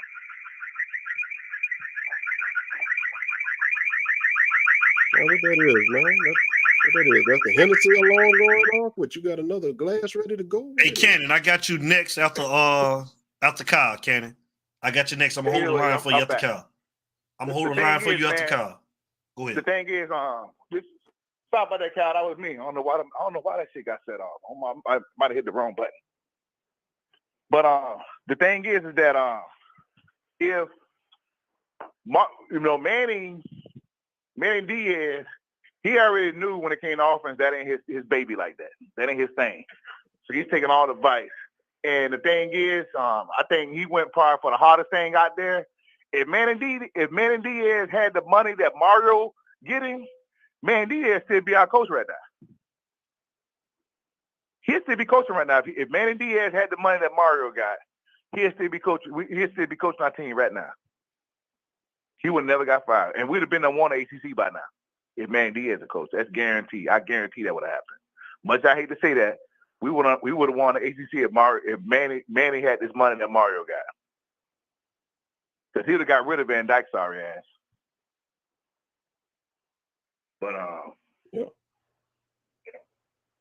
But yeah, like you say, when you have one of these shows, we open that shit up. I better have a better answer for you. But I think Mario, just to answer, Mario, he won't listen. Manny Diaz, when they probably came to offense, he had his ears open. You know, it wasn't no cork on both sides. And he, he's very selective, but at the same time too, look where Manny Diaz come from. You know, he's a sorry ass coach, but he come from the bottom tree too. Yeah, but I'm anyways, just saying, real quick before we pass it. Hey, not to cut you off. I'm gonna go and get off the horn. You know, these people calling me since the alarm that went off. Okay, all right, bro. Still on, I'll call back. All right, Cal. All right, my bad. All right. Man. We'll wrap. All right, brother. Later. It's you talk, baby. I'm holding the line for you, Mr. Cannon. Come on. While we waiting on Cannon, what I was going to tell Kyle was Manny Diaz, technically, with that COVID year, they let Notre Dame get in. If Notre Dame wouldn't have got in there, Miami would have qualified for the ACC championship because they finished third behind Notre Dame. And in that last year before he got fired, Miami was 5-3 in the ACC with the only 3 losses, 4th and 13 against Florida State, and then losses against Virginia and North Carolina. They could have went 8-0 in the ACC if he'd have did better. So all I'm saying is, and that's why I say we're going to do a show on that, because I really want to, now that I'm thinking about it, we got to really call this out. How in the hell is it that Manny Diaz was closer to success with this team when Mario is? And people say Mario wasn't working nothing with what he came in. Well, he's working with players that could have won 10 games. Thanks.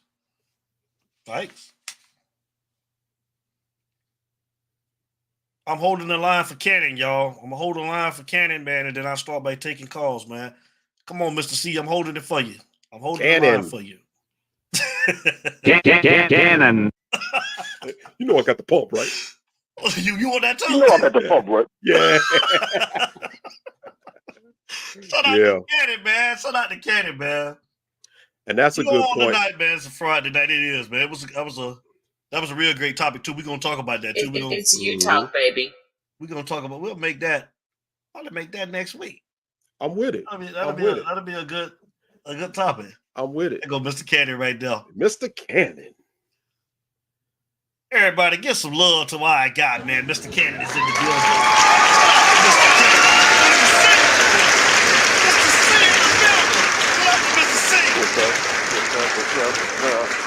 Cannon.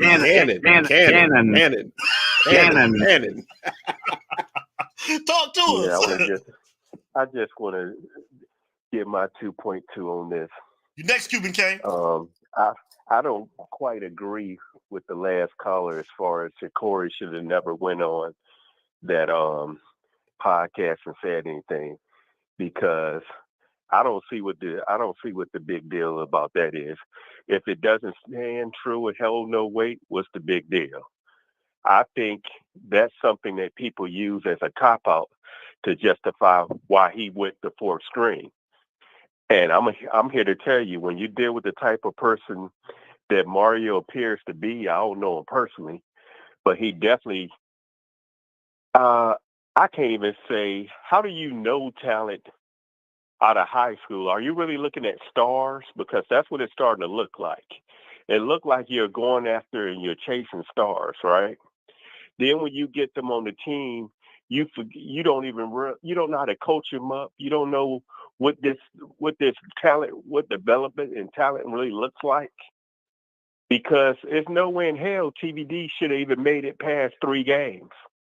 I don't know why people acting like Jakuri Brown hasn't done nothing remotely close to how bad and awful TVD was last year. And this whole thing about loyalty, it ain't no loyalty. I want people to start understanding that. If you're a kid at any of these programs, and let's keep it honest, Miami hasn't won anything in a long time.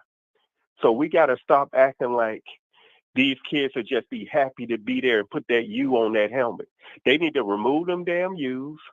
They should have never gave Mario this big contract. They should have gave him 3 years and said, okay, on that 4th year, if you ain't winning by then, we're going to come back to this and revisit this shit. Because he hasn't done anything. And this is supposed to be the year he turned it around. He looks like what he's doing is he comes across like the type of coach that I ran across when I was younger. And that is this. You have a starting quarterback, right? You have a number two that's clearly the number two, but you don't want your starter to feel threatened. So you wait for that number two to do any little thing so you can justify making them fourth string. And then when everybody that knows a little bit about football and competition, you see who they put as number 2 and 3, they're nowhere close to it being a threat to who he has as the number 1.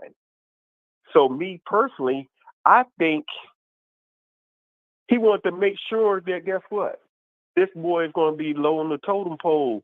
But I have no respect for that because I think Mario and them, it was no reason to use that boy to play him in that bowl game. That's number 1. 2, I wish I could talk to his family because he should have left. He should have left. It was no reason for him to be sitting out. And I keep hearing the same thing when it comes to these quarterbacks. Why is it the certain quarterbacks that we can obviously see can play gotta learn the playbook? These basic ass playbooks that y'all keep thinking is complicated. There's nothing to learn about these playbooks. And then people want to give Emory the keys to the car because of one game. And if I was at that game, Jakuri would have won that game easy. But you can't hold these kids to a high level that you're not even holding the star quarterback to. And I'm speaking of last year. TVD got more chances than he deserved. And I felt like Mario is comfortable because he has this long-ass contract. Mm-hmm. He doesn't deserve to be given all, like he deserves the heat that y'all giving Jakuri Brown, you know? And I don't know, you know, the last caller, I don't know if he's born in 1812, rode a stagecoach or whatever. It's a new day. You can speak your mind. You don't have to just bow down to the coach. I mean, what else do you want a guy to do? If you went to any of those games last year, that punk-ass TVD don't even talk with his players on his team. Me and DJ actually got to see the guy when some don't go his way. He fakes an injury or go hide out in the damn tent. He makes a mistake. He don't want to talk to nobody. Hell, I didn't even know we had the technology like a damn iPad so you can look back over your damn plays. Until Cam Ward pulled the motherfucker out during spring break. Through the spring break. I'm like, y'all got to stop acting like the players that you don't really want to be out there. And then on the other hand, when we decide to critique the players we don't think should play, now you want to talk about them being kids. Well, if them being kids, what type of game is Mario playing with a kid by having him, convincing him to sit out a year? Then when the quarterbacks play like shit and go to hell, all of a sudden you need a quarterback because you want to play a scholar quarterback. You get him out there, do an onside kick, potentially lose the game without even trying to use a time. Then an onside kick. But y'all don't want to hold Mario accountable for that shit. I mean, unless I'm missing something, do you get to use these time ups that he's saving all last year to get another kid out the portal? How does this work? What's the point of not using your timeouts? He's not coaching nobody up, so there's no point of really getting a quarterback out of high school regardless. There's no sense. He need to just go ahead, take some of that money he's getting paid, humble himself, and go get some real coaches. Yeah. Didn't he ask to help out? You know? He need to go and humble himself, put his pride aside, and go get some help because he's obviously missing something. The game is happening too fast to him or something, because I can tell you a lot of games last year that he did bad clock management. Or we had a chance to seal the deal, and he won't even use a damn timeout to make sure everybody on the same page. You know, coordinators, you hired them. Give this boy wants a chance. Let him be able to make timeouts when he needs to. You can't control everything. He's micromanaging. And, you know, again, these are kids. We need to, this year, I expect more adults to be adults and hold Mario accountable. he can't away with this talking and always thinking he's saying the right thing. It really meant you're gonna play the best. Play the best. It should be open competition for everything. Yep. If you mean you want the greats to be around the program, they should be around the program. I'm not saying it doesn't appear that way to me that you want them around. That's why they're hanging out in Colorado. You gonna go where you welcome that. It don't matter. Even if you in a damn bad relationship and you married. But the neighborhood hoe live in the projects. If she makes you feel like the king and welcome, you gonna go hang out there. You going over there, ain't you? Yeah. That's where you going. Everybody, Oh, Lord have mercy. all last year, Mabel people Jones. they not real kings no more. They Angel. in Colorado. What's up, Y'all Angel? crazy as hell. They not welcomed at Miami. If you're welcome at Colorado, that's where you're gonna go. Look at Fab.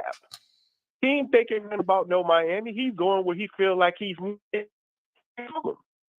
But we have a dumbass fan. He said, I was telling people years ago, let Ed Reed have a chance to be a coach, a position coach. He can coach them safeties. Oh, no. He can't do that. Kenny, Mr. Kenny, he can't do that. Nah, he ain't got enough experience. He ain't got enough experience, man. Everybody can't be a coach, man. I'm going to tell you right now, when I hear people say that dumbass foolishness to me, it lets me know they don't have no damn football IQ. What can you throw at Ed Reed? What can you throw at Ed Reed that he haven't seen when him and Ray both came together and locked down the GOAT? Like, y'all sound crazy. He done seen everything possible. Everything possible. But you trust Manny Diaz, who ain't put on... Then Manny, you'd be lucky if Manny even put on a damn mouthpiece in his mouth. Mario ass, he ain't blocked nobody in a long time. He ain't shown me he can coach. So why do you have this much faith in him? You got faith in the guy that chose TVD as a starter, and that motherfucker's still throwing interceptions. So y'all went off this one you talk, year baby. that they didn't have no film you on talk, TVD baby. ass, and because he was a big guy, y'all ran with it. He didn't do nothing all mystical and magical. Like, I don't even get it.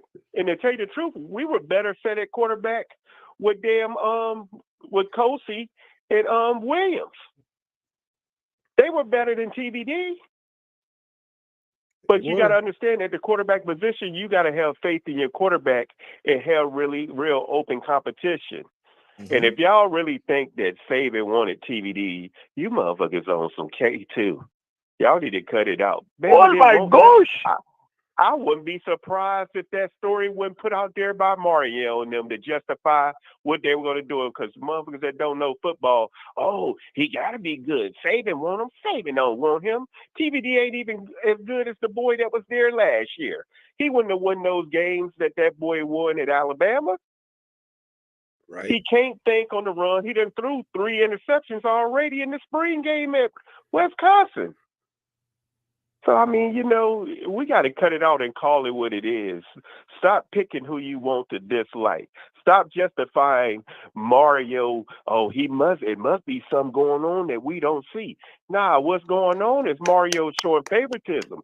He ain't that's why he's scared of quarterback competition. That's you right. Don't get scared to play somebody that you know you better than when it comes to anything. So why would he not want them to compete? Why would he convince that boy, that kid, Jakuri Brown, to sit out a year, but then bring him for the bowl game, to then turn around and make him 4th string? Like, you don't think you owe him something, but then you bring a kid in from Albany State? Like, I mean, what Miami are we talking about? Are we Miami, Ohio, or the U? Because I'm getting confused. Because they didn't even want that kid. So let that sink in for you. Kobe Young. Kobe Young ain't getting open. But nobody talked about how bad TVD came. He wasn't throwing that motherfucker good last year, but everybody blamed Kobe Young. He can't get open. Well, guess what? Georgia is calling him Megatron. Watch. He's catching shit at Georgia.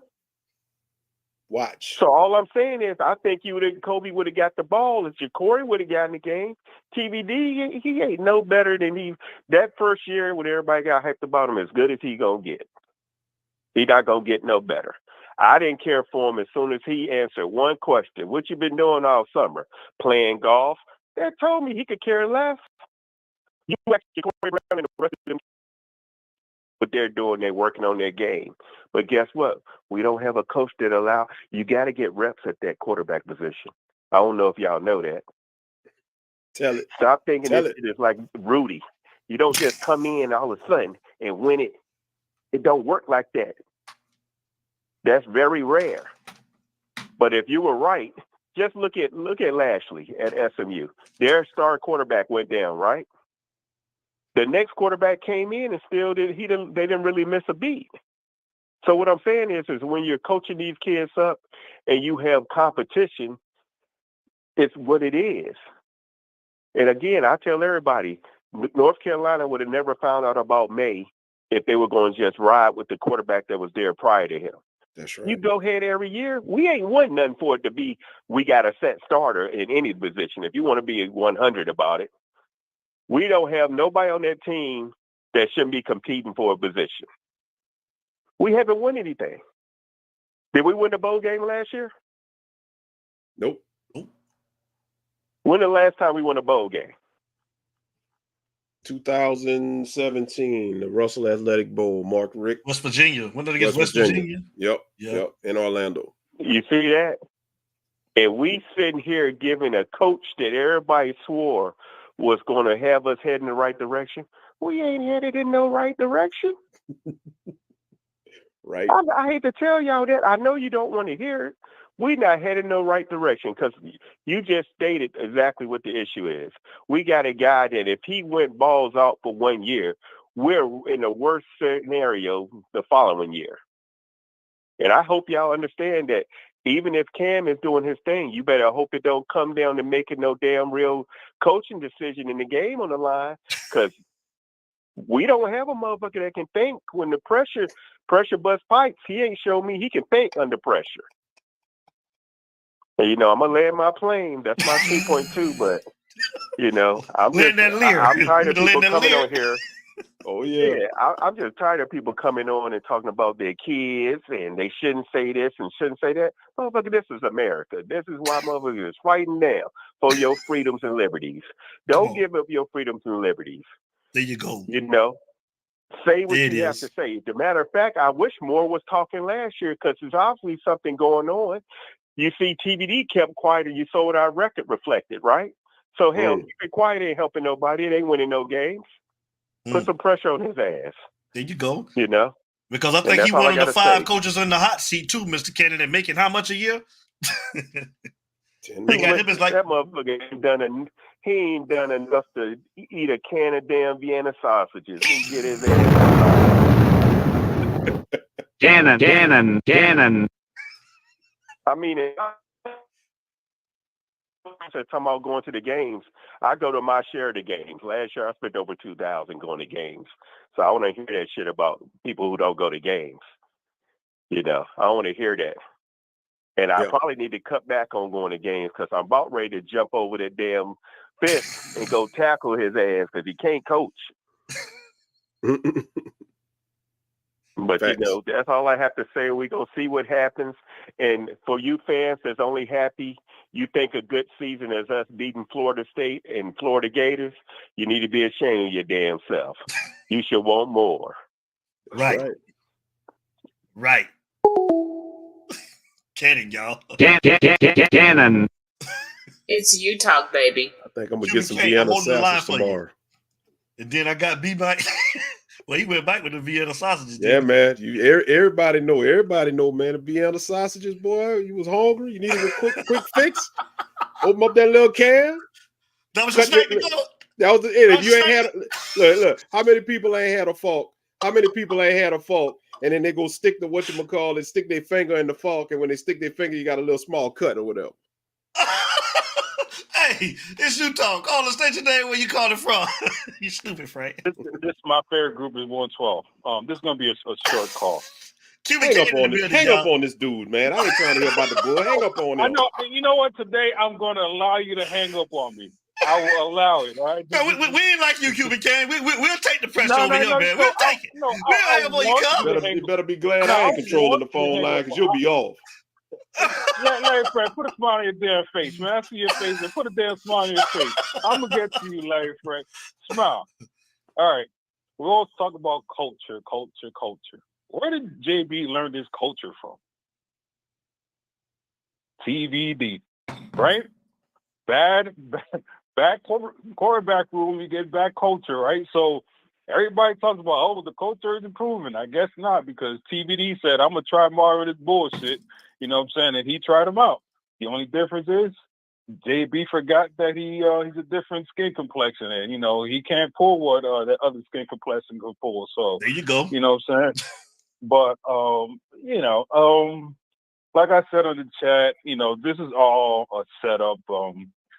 If Ward goes down, the excuse is going to be I had to put in another transfer quarterback. You got to give me another year. You got to give me another year. You got to give me another year. So, but Larry Frank, Manny was a 4th and 16 against against UNC, a 4th and 14 against FSU, and a missed Borregales field goal from being 10-2. Yes, that is ridiculous. Yeah. That is, but and if he'd have made good adjustments, and they would have beat Michigan State. That 38-17 final score against Michigan. It was 17-14 at halftime, and at the end of the third quarter, it was like 24-14, something like that. And then we just did dumb shit in the fourth quarter. But there, he's gone. So Larry Frank, I just you can hang up on me. I want you to hang up on me. Your sorry ass Bulls came down to the 305 and got their ass blown out, 112-91. You know what I'm saying? Like, what's going on with them sorry ass Bulls? Hey, why you got to stick your middle finger at me, bro? I thought we were cool. You know what I'm saying? Like, your season is over. You know what I'm saying? This is great. You're gonna be sitting in the sidelines like the Steelers. Not even one and done, and y'all just suck. I love this. You know what I'm saying? You got to sit back with your Miami Heat, headphones on. They're not Chicago Bulls headphones. Those are Miami Heat headphones on.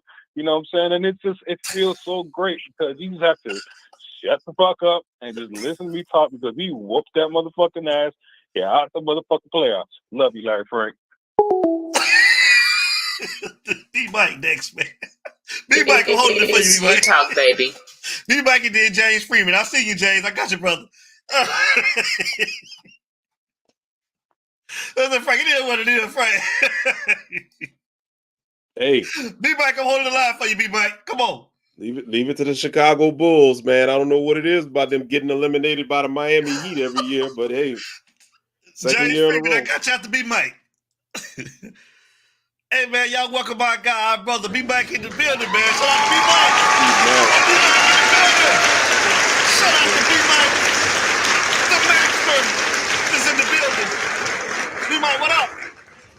What's going on, buddy? What's up with you, bro? How you?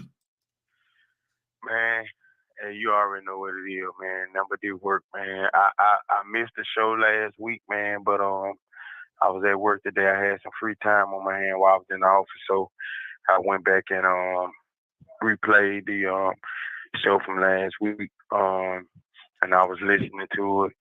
Man, I'm gonna tell you something. It's sad. It's so sad. And I told y'all guys this a long while back. What happens if the shit don't work? And right now we're in the James Freeman, you right next. Now, this just me, man. I don't have no ill will towards none of these young men. I ain't gonna call them kids, but none of these young men on this football team, man. And if anybody, know or close to Jakuri, Brown family is in the chat, man. I salute that young man. I'm so glad he left Miami, man. I really am. Because at the end of the day, why sit at a program and waste your talent?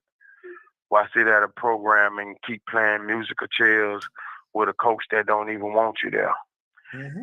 And I've been listening to some of these cat shows, man, and it's crazy how on one hand,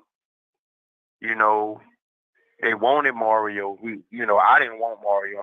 I've been telling y'all cats that, I did. Every time I'm on the show, I did not want Mario. And the reason why is because of this here.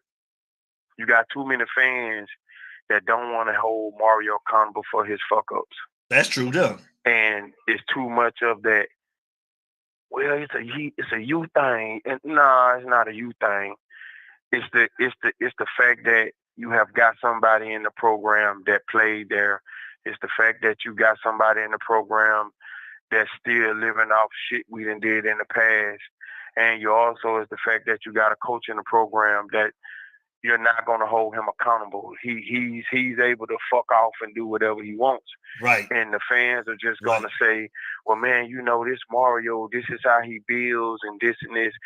And I don't know if it was L or another caller from last week's show was bringing up, comparing the moves and the things that he did at Oregon to some of the same shit he's doing now at Miami. And I'm like, yeah, it's deja vu all over again. You didn't really use the black quarterback you had at Oregon. And I get it now. Yeah, we got Cam, but it's after the fact that you had to go into the portal and pay another quarterback $1 million to be at your program when last year you paid a quarterback that was already at your program that wasn't shit. And you had a player on your team that you knew or you should have known that had the talent to lead your team last year, and you did not play him. You would rather shit on him. So this is my thing now. Like I told y'all the last time we talked, it's a championship or a bust for me. Because it's like now you're digging that hole deeper and deeper. Deeper and deeper. And I got to tell you, I like Miami. I love Miami. I'm a Miami fan to the day I leave this motherfucker. But boy, we have a fan base that is so fucked up. This fan base is so fucked up, dude. I don't know what the fuck happened after 2003, but this fan base is so fucked up, dude, to where half of the fan base don't want to get mad at Mario. One half of the fan base is mad at his ass. And the ones in the middle, they once one day this way, the wind blow the other way, and in reality, just call it what it is. He ain't what you thought he was. He is not what you thought he was. Like I told you, he's a recruiter, but he's not a goddamn coach. And it's showing. And, just like everybody y'all was talking about last week with the questions and everything that Football Bill Screeder was talking about. I agree with Screeder. Shit, it's the media. What, we supposed to cupcake around your ass and don't ask the hard questions? Come on. Nah, if it was me, I'd ask your ass why the fuck he ain't playing. If that was me in there, you probably would have been put me the fuck out. Hey, why the fuck y'all ain't playing Jakuri, but you playing the other two sorry motherfuckers? Let's just keep it real. And why did you go pay another quarterback $1 million to come in here and talking about 10 wins? Hell no. We need to win the championship. Why you ain't talking about championship? And why the fuck you save all your timeouts in the first half? It's you Can talk, you tell baby. me why the fuck you do that? And why the fuck you did not kneel against Georgia Tech? See, I'll make your ass get mad at me. What you gonna do? And B-Mac, you ain't gonna do shit. You a coach. And B-Mac, you let Chaney take the fall for that, man, letting everybody jump on him about fumbling the ball when he shouldn't have even been running the ball in the first place. And that's why that man left. Yep, I'm beginning to think so. And that had a lot to do with it. Oh, you know that's why he left. Mm-hmm. And like I say, I don't shit on these young men. I'm just glad that these young men are making the decision that they feel like is best for their future. And again, it ain't nothing against nobody. It ain't nothing against the coaches, but if we sit here and we got a coach that's always talking about accountability, Okay, will you be accountable too as a coach? You expecting this from your players? You be accountable. And like I say, I don't want to hear no more 9 wins. I don't want to hear no 10. I better be hearing championship or bust. Because let everybody else tell it, oh, they ain't holding back. They going in the portal. They spending big. We finna get this. We finna get that. Bitch, you better get a championship. Because 9-3, 10-2, 11, that shit don't work for me. Because all of a sudden now you want to spend money. And the only real reason why you spending money because you starting to kind of figure out this coaching thing you standing on, it ain't really working. And to be honest, I hate to see a lot of these players going in the portal again, but I know everybody got to do what's best for their future. But if you go back and look at majority of these players, want these like top prospects that you recruited, and a lot of these guys are checking out now. And I mean, that's what I'm starting to wonder what's really going on. Because now all of a sudden, I'm hearing about Pancake not being as good as advertised. Okay, well, he was good. He was good enough for you to recruit him. So what's going on? And there again, who does that fall on? Is it on him or is it on the fact that you supposed to be an O-line coach? Mm-hmm. And if he's not getting it, that means that's some shit that you and Mirrorball are not doing. Mark. That is something that y'all are not doing. If he's all of a sudden looking like shit, I mean, I don't know, man. Like I told y'all guys, man, this shit is spring football. I don't get into it. I haven't even watched the game yet, man. I've been planning to watch it, go back and watch it, but I'm like, man, fuck that game. It is what it is. I'm waiting for the 31st when we play Florida to see what's really happening. Now I did see a few plays here and there, and it was a few things in there that I seen all the quarterback do. Some was good, some was bad. I seen where Jakuri threw a nice bomb and the guy didn't make the catch, and I'm like, okay, pretty good. He made a run. Seen where Cam made some good pass, but he also did some shit I ain't like. All that thinking on the fly and flicking the ball and shit, and you about to get tackled. I keep telling y'all better go back and watch some of that young man's games when he was at Washington. A lot of shit he did, I don't like how he hold the ball, and he's in my opinion known for a fumble. So he a Hurricane now, and like I say, I want a championship. You getting paid $1 million, let's get a championship. D-Mac, I think one thing that we're missing. Did anybody notice the fumble exchange from Zach Carpenter to Cam Ward? There was a play where there was a fumble, and it was on the exchange. And I'm saying that not to say that that's on Cam Ward, but everybody is looking at Zach Carpenter as an automatic fill-in for what Matt Lee was, and people were saying that Matt Lee set a high standard at that center position, and Carpenter ain't gonna live up to it. Oh no, yeah, he did. He did. He did, and I was listening to I was listening to a show, and they was talking about that he's a good center, but they say they're not even going to be. See, this the shit that get me too. They say he's a good center, but they notice that some of the run concepts they're not even going to be able to run because he can't pull the way Matt Lee did. Okay, well, if he can't pull the way Matt Lee did, let me ask this question. Why the fuck y'all gonna get him out of transfer portal? Now they talking about going to get another center now. I think from USC. They're looking at another center now that's got an portal from USC now. I forgot his name. Yeah, but listen, but see what you're saying? And look at the fact that you paying this guy. You're paying this guy that you just got out of the portal. Bring him in here, and you starting to see that the shit ain't working. Now you gotta go get another stuff. Yep. See, like I say, man, I ain't drinking no Kool-Aid, none of that shit. I ain't finna be getting no headache fucking with none of this shit. I'm just gonna wait to see what this shit is gonna do. You know I'm at the pub, right?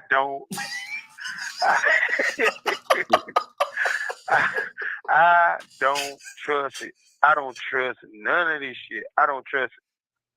I keep hearing it's like every day somebody goes in the portal. Yep. We got to go get them. We need this person. We this, we that. Right. Like I say, I'm not making my prediction championship or bust. I don't want 8. I don't want 9. Don't want 10. Don't want 11. Motherfucker, go undefeated. I want you to go all the way. Yep. You paying everybody. But no, I mean, come on, man. Look, like I say, man, stop giving this motherfucker a pass. Thank you. Right. Thank you. Right. Thank you. Tell it. No, hey, B-Mac, they say he only supposed to win 8 games this year. That's the only thing they're holding him to, 8 games. No, he better win all. He better at least win. Man, like I say, you paying this dude $1 million. You finna go get a running back, which we all know you finna pay a run. You finna pay that guy. You finna go get this person. You finna go get this person. You talking about, I'm hearing, oh, Miami ain't holding back. They gonna spend some money. They gonna be some big spenders. Okay. Florida State went 13-0 last year, and they split in the portal, and they got what they wanted. If you're gonna spend money in the portal, don't you think you need to go 12 or 13-0 too? Yeah. You going out here spending this type of money on a quarterback. So guess what? I want a championship, goddammit. I don't want no damn 10 wins on 11. I want a goddamn championship. And if I'm just gonna put some stank on it, goddammit, I want you to be in the top 4 when they make the goddamn playoff selection, goddammit. But you know what they're I gonna want say? you in the top They're gonna 4. say, give Mario I don't time. want just the top 12. You know what they're gonna say, I want the B-Mac? top 4. They're gonna say, give Mario time. He needs time to get the team. No, he you needs don't to get get his no players time. in. They're gonna scratch him. They're gonna scratch him. You don't get no more time. You don't get no more time. You done had 3 years now. Everybody keep talking about what he built when he was at Oregon. Goddamn it, you at home now. You said it out your mouth. You don't want to leave here or whatever he said in that video with that old guy. He don't want to go to his grave and not fix Miami. We fix him this year, motherfucker. That's why I say you better finish in the top 4. You better be in the top 4 playoff. I know it's 12 teams. Goddamn it, you better not be below 5. You better get a bye week, goddamn it, all the money you spending. That's how good you gonna have to be. You better you better earn a goddamn bye week in the first 12-team playoff. That's what I want. I don't give a damn about no 8. Don't tell me that the offensive line ain't ready yet. Don't tell me the wide receiving core ain't ready yet. Don't tell me we ain't got enough defensive players. Don't tell me about the safety we ain't got. Don't tell me shit about the cornerback we ain't got. About the linebackers not being on the same page. Fix it, goddammit. Put them all on the same goddamn page. Cause we paying, we spending money. That's what I want. Fuck all the dumb shit. Everybody keep going back and forth about Mario. Man, fuck it, Mario. You got the money now, motherfucker. You better fix it. But wait, B-Mac, you say you want a bye week for the playoff. You sure about that? Because Miami don't win after bye weeks, bro. You might not want that shit. Get what? He better fix it. He better make it where they gonna win after that goddamn bye week. You getting paid. You paying all these goddamn high-priced players, motherfucker. You better fix it. I'm telling you, man, Right. I'm done with the passion. Don't ever, you better not never get me on the phone with Mario. He might get up off that bitch after the first question. So, man, tell me, man, what the fuck are you doing? It's What do you you mean? talk, baby. Stop drinking that goddamn Cuban coffee for one goddamn thing. You're drinking too much of that shit. With your loafers on. You know I'm at the pump, right? Hey, I'm gonna get off this phone, man, before y'all get me in trouble, man. Get off your goddamn phone. Go get me a cigar and get me a damn drink, man. But look here. Y'all get ready for August the 31st. I don't give a damn about shit that's going on right now. Don't get y'all blood pressure up. Don't let these folk goddamn trick bag y'all ass. All this fake ass talk shit they doing. And tell Mario it's championship or bust, goddamn it. If you don't win the championship, take them stumped out ass loafers and throw them some bitches in the garbage. Trade them in for some sketches. He ain't lying. Get you some sketches, goddammit. Take them loafers off and toss them some bitch in the garbage. If you don't win no goddamn championship, don't tell nobody shit up about no fucking loafers. You better win a goddamn championship, or we gonna have a motherfucking problem, nigga. Hey, I'm gonna get over with y'all, man. I'm gonna get over with y'all, man. I gotta go get me a cigar, man. I gotta go get me a cigar behind this one, man. Till we meet again, brother. God bless y'all, man. Bless the fam, man. Hey, Yes, sir. I forgot to tell B-Mac, get your ass to the back of the bus. Hey, man.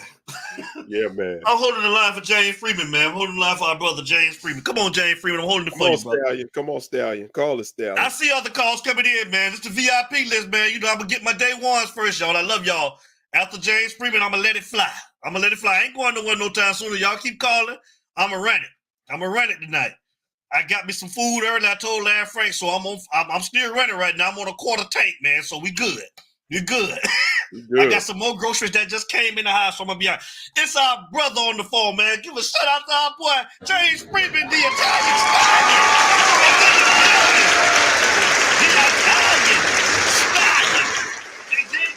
Stallion. What is up, my brothers? How are you doing tonight? What's going on, man? What's going on? Hey, listen, before you get started, I want to congratulate you, man, on the podcast, man. I'll be checking you out. So I'm telling you, man, I think you're doing a good job, man. Keep up the good work, and I want you to plug it while I got you on U-Talk right now. Tell them what you do.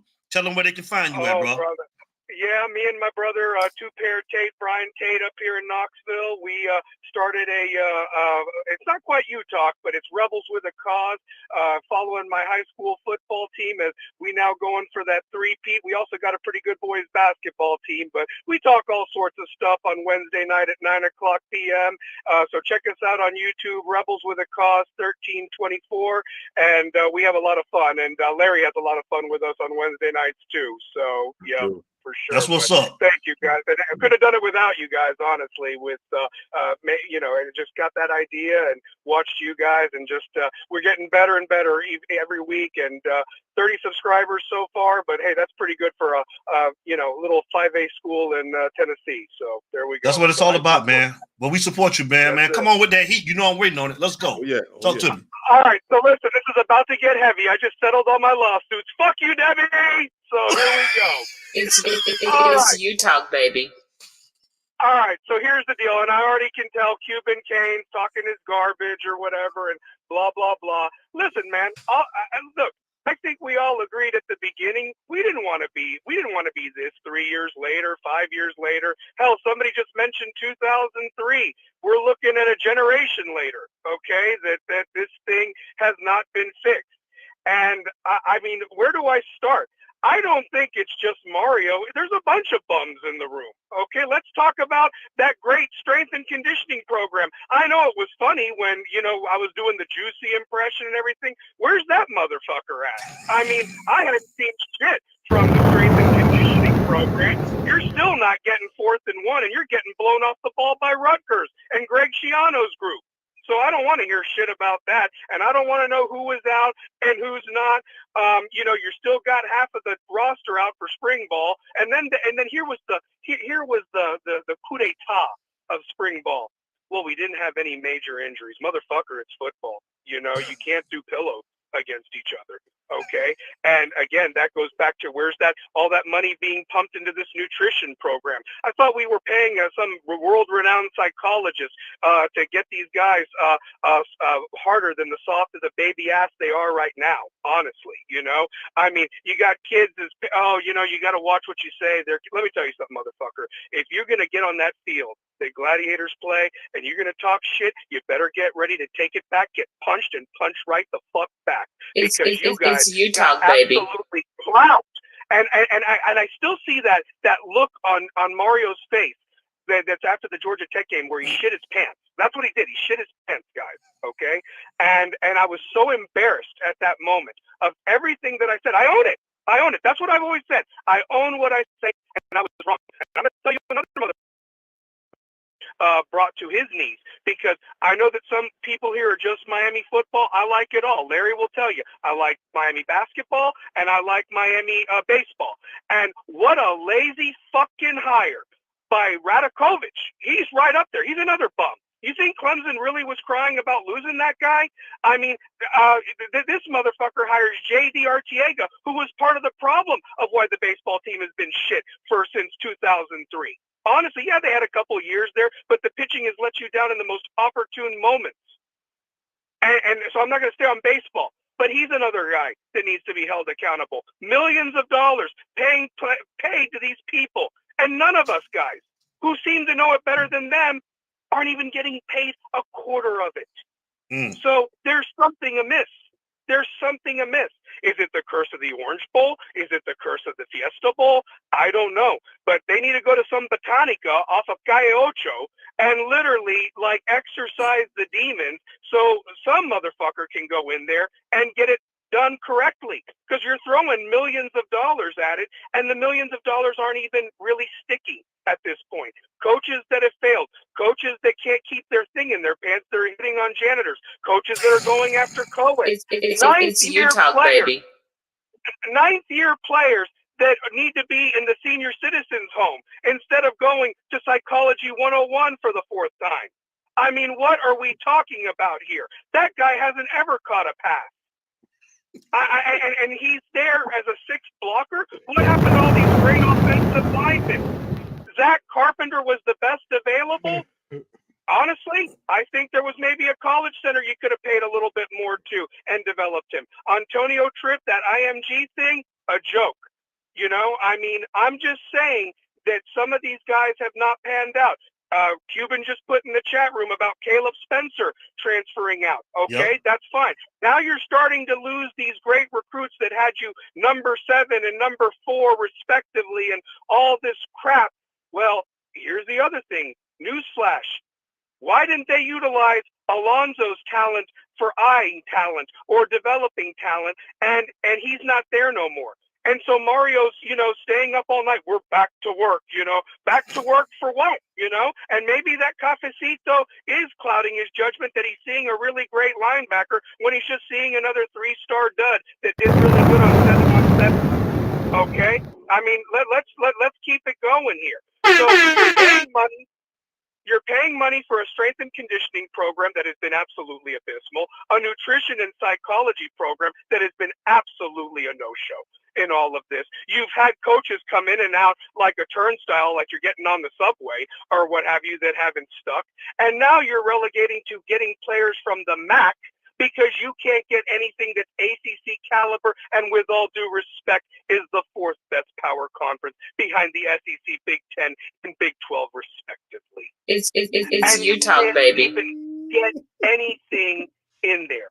And this falls on a man making almost $10 million a year. That is what is the most criminal thing. And here's the thing. Here's what I'm going to do. Oh my gosh. Instead of your 12-0, and you know how we like to have fun and go through the schedule, win, loss, this is what I say. You go back to that Georgia Tech game, I say we're 0-12 until they win the first fucking one. They're 0-12 this year. Not 12-0, none of that horse shit. It's 0-12. And until they beat Florida, then it's 1-11, and then so on and so forth. But I'm going to tell you this. The last caller really brought the heat, and he says championship or bust. Let me just tell you this, my brother, and I mean this with all due respect. It ain't just championship or bust. Mario better make sure he don't lose that Manny Bowl against Duke in November, because he's got 2 choices. He gets on the team bus with a solid victory back on campus, or he can take an Uber to his house and get the U-Haul ready to go, because that's where you're at right now in this year. He better hope all his chips on Cam Ward pan out. If they get this Martinez kid and he's the second coming, because I hadn't seen shit from everybody else that's supposed to be all world. Ohio State has just been let out because it's public knowledge. They have spent $34 million on this NIL program to get Julian Sayers. All these fucking guys they've got. Will Howard, Air Nolan. They are going to find a quarterback, by golly, because they weren't going to sit down. I hate their damn guts. That's been noted on this show.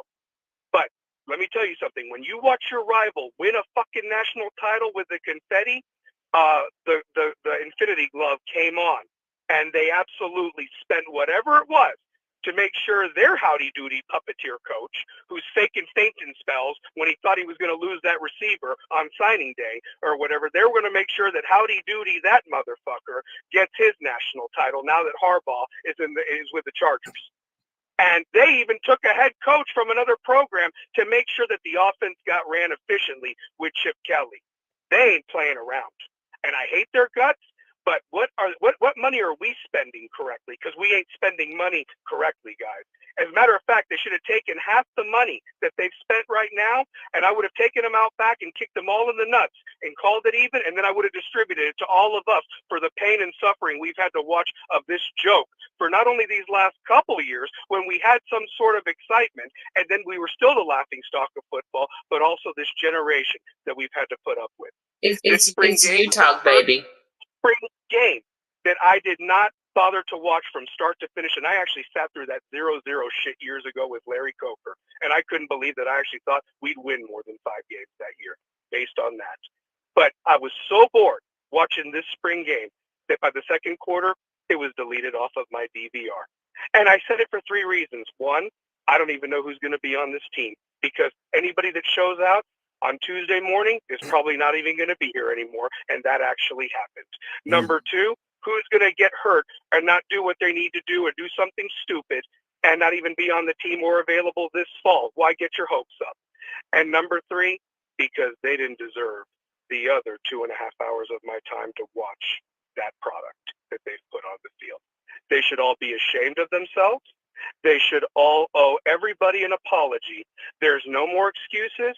You need to identify talent better. You certainly ain't developing it. And the product on the field, you're still getting punked by the Dukes and the North Carolinas of the world. That football's a nice thing, but at the end of the day, it's the March Madness that brings those dollars home to those programs. And your bread and butter in the fall is absolutely non-existent. Love you guys.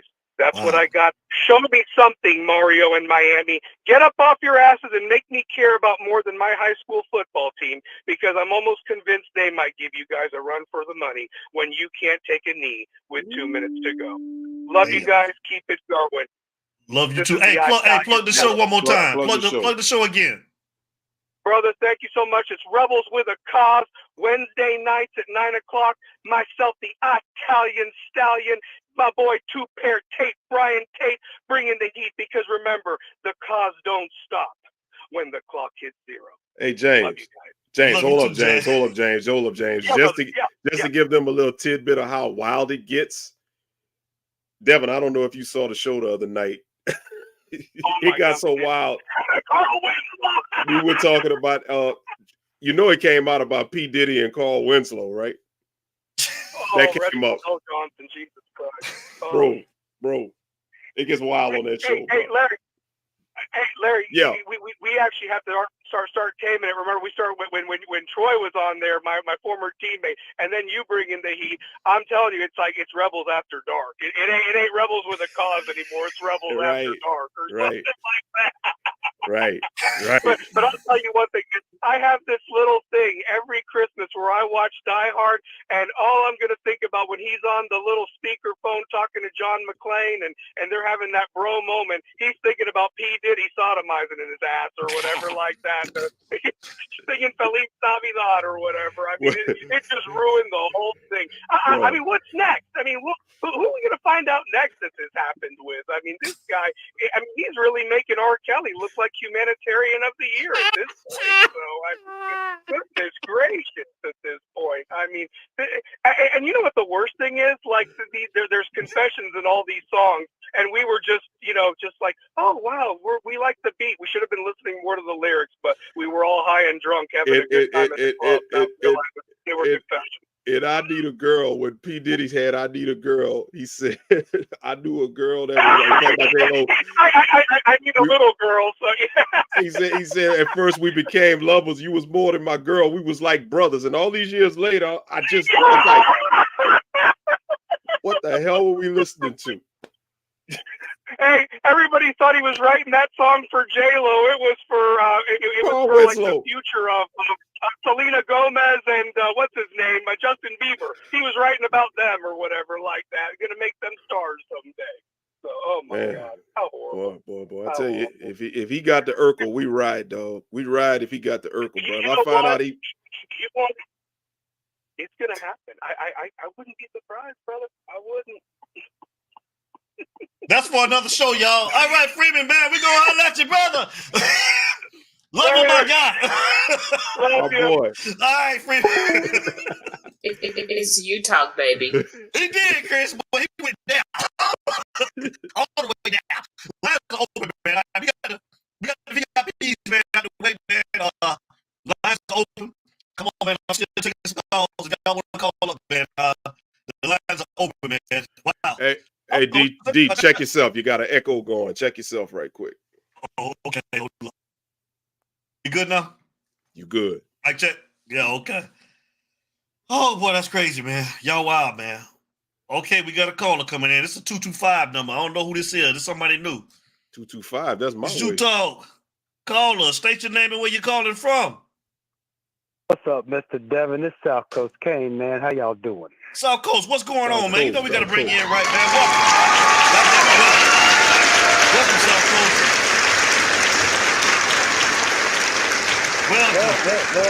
Look, man, first off, shout out to my hurricane brother, Mr. Frank, just right down the road from me. But I really, I just want to say I appreciate what y'all doing. I really enjoy the show. I enjoy the fellowship and everything. And, I basically echo and agree with everything everybody says. I mean, how am I supposed to come behind Mr. James? You mean,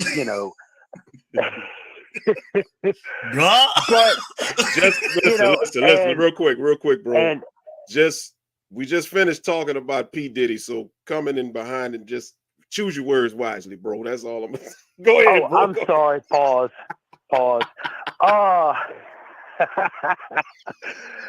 But nah, bro. I'm sitting here on the patio having a sip from the cup, hoping these mosquitoes don't carry me away, if you know what I mean, Mr. Frank. But them bastards are healthy right now. Anyway, but there's probably some mosquitoes flying around in my neighborhood right now. Probably got a little something in them, but we ain't gonna get into that. But anyway, no, seriously though, yeah, I agree with all the callers, and dude, I've been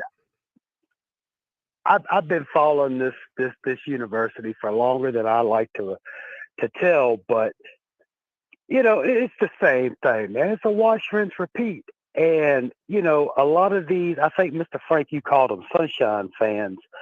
They don't understand, and they haven't lived or experienced the last, say, 20 years of frustration. It's always the same thing. And whenever a lot of us followers of the U voice our opinion vis-a-vis the Mario debacle and all this, well, you have these Kool-Aid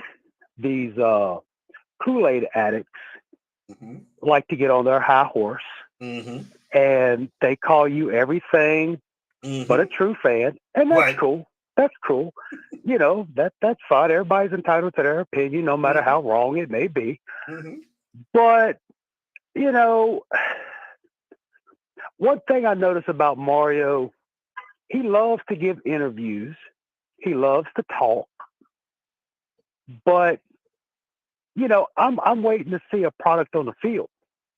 And again, no, this has nothing to do with the players. Nothing to do with those young men.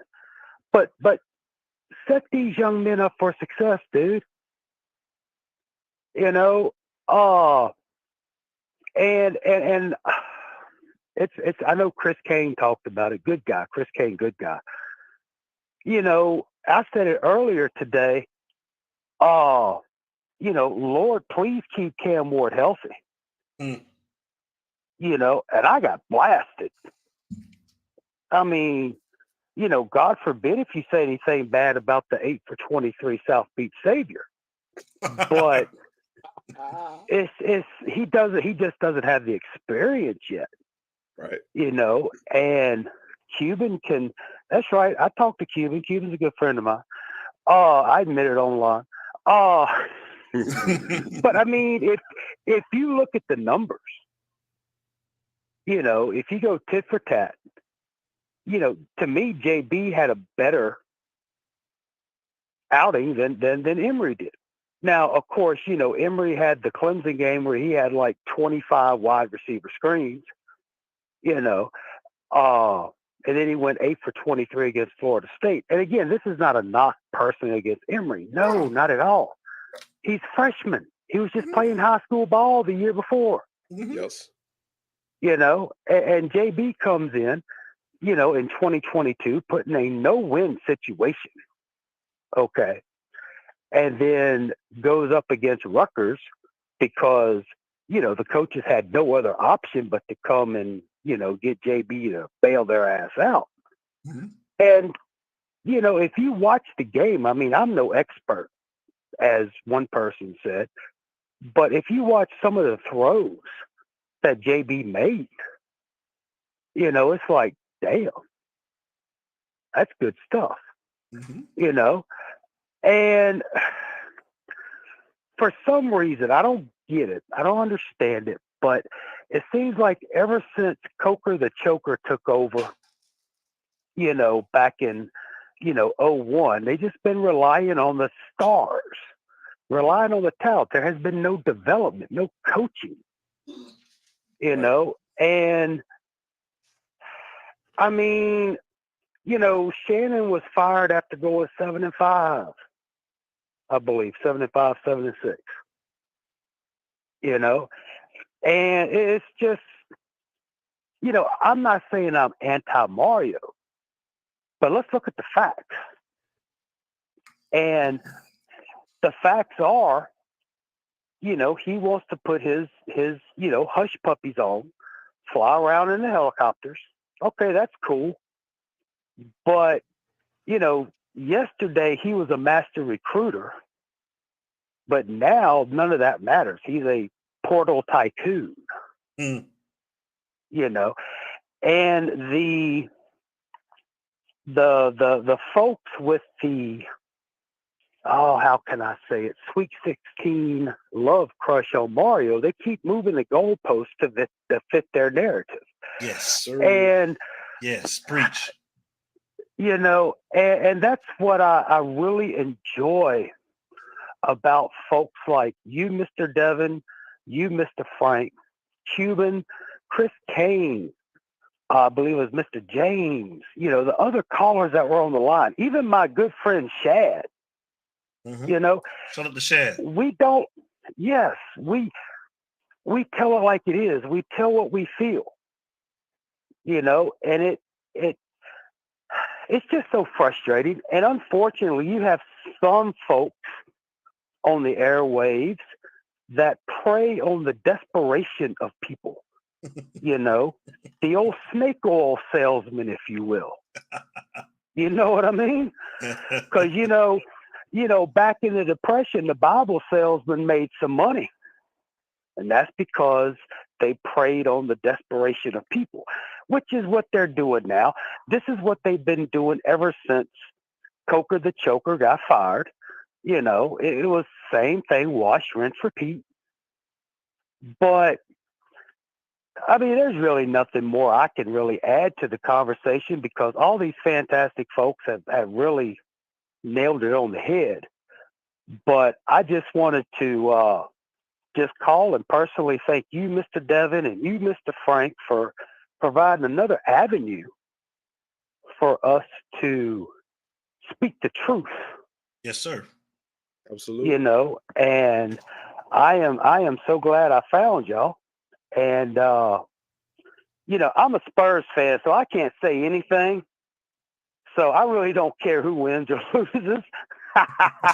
That's a knock at Cuban. But anyway,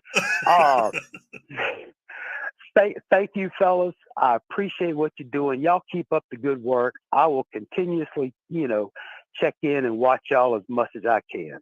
And thank you, sir, for becoming a member as well. We appreciate you. Thank you, brother. Thank you, brother. Hey, man. All right. Well, look, bro, like I said, I appreciate y'all. Y'all have a good evening and keep up the good work, fellas.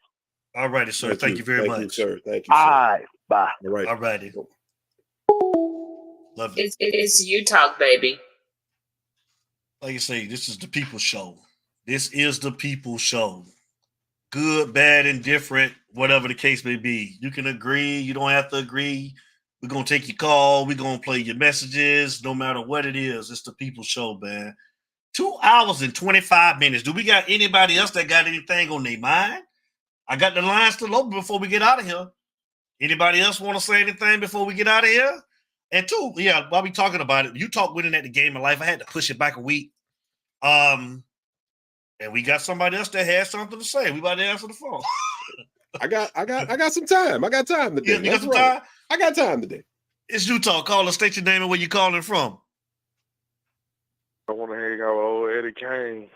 They go Kane's Row in the building. Lord, I know that boy.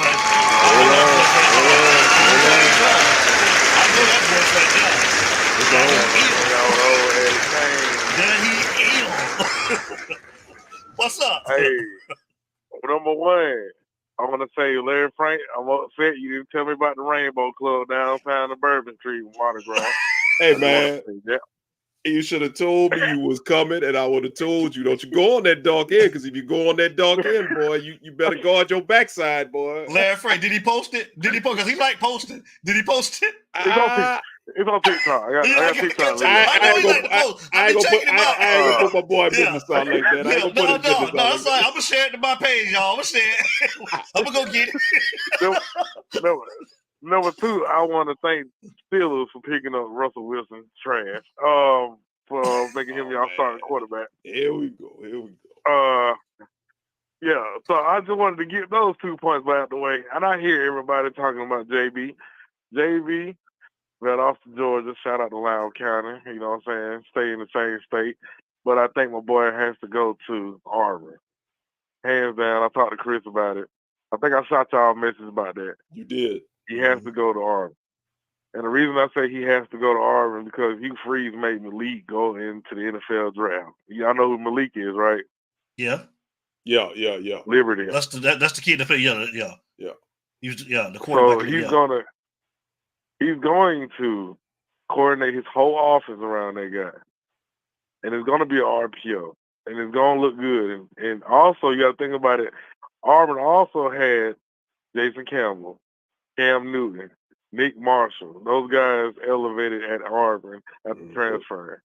So, I mean, it's a whole breeder background for Auburn for a player as JV. So I think that'd be a great place to go. If you go to Georgia, that's a bad place. Just a field show there. Yeah. Bad place to go. Georgia State, nah. He ain't going to get picked up. I'm sorry. But he needs to go to Auburn.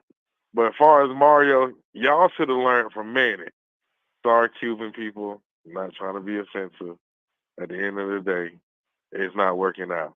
When the fuck has Cubans ever been the coach when we won the national championship? Just want to put that out there. Also, I just got to say, we have to have a coach that wants to win. We have to have a coach that wants to win, no matter what cost. I give Mark Richt props for pulling players, quarterbacks, when they wasn't playing good. But he had his little favoritism like any other coach, but it was too religious.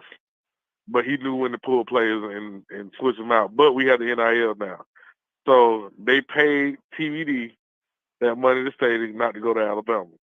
So they had to play him because they paid him so much money. Now, the core, he admitted the accuracy was horrible when he first got to Miami. Any player that gets to their school most of the time, unless you just got it off the rip, is going to be pretty bad. But other than that, y'all just sit back. Don't trip about all this what's going on.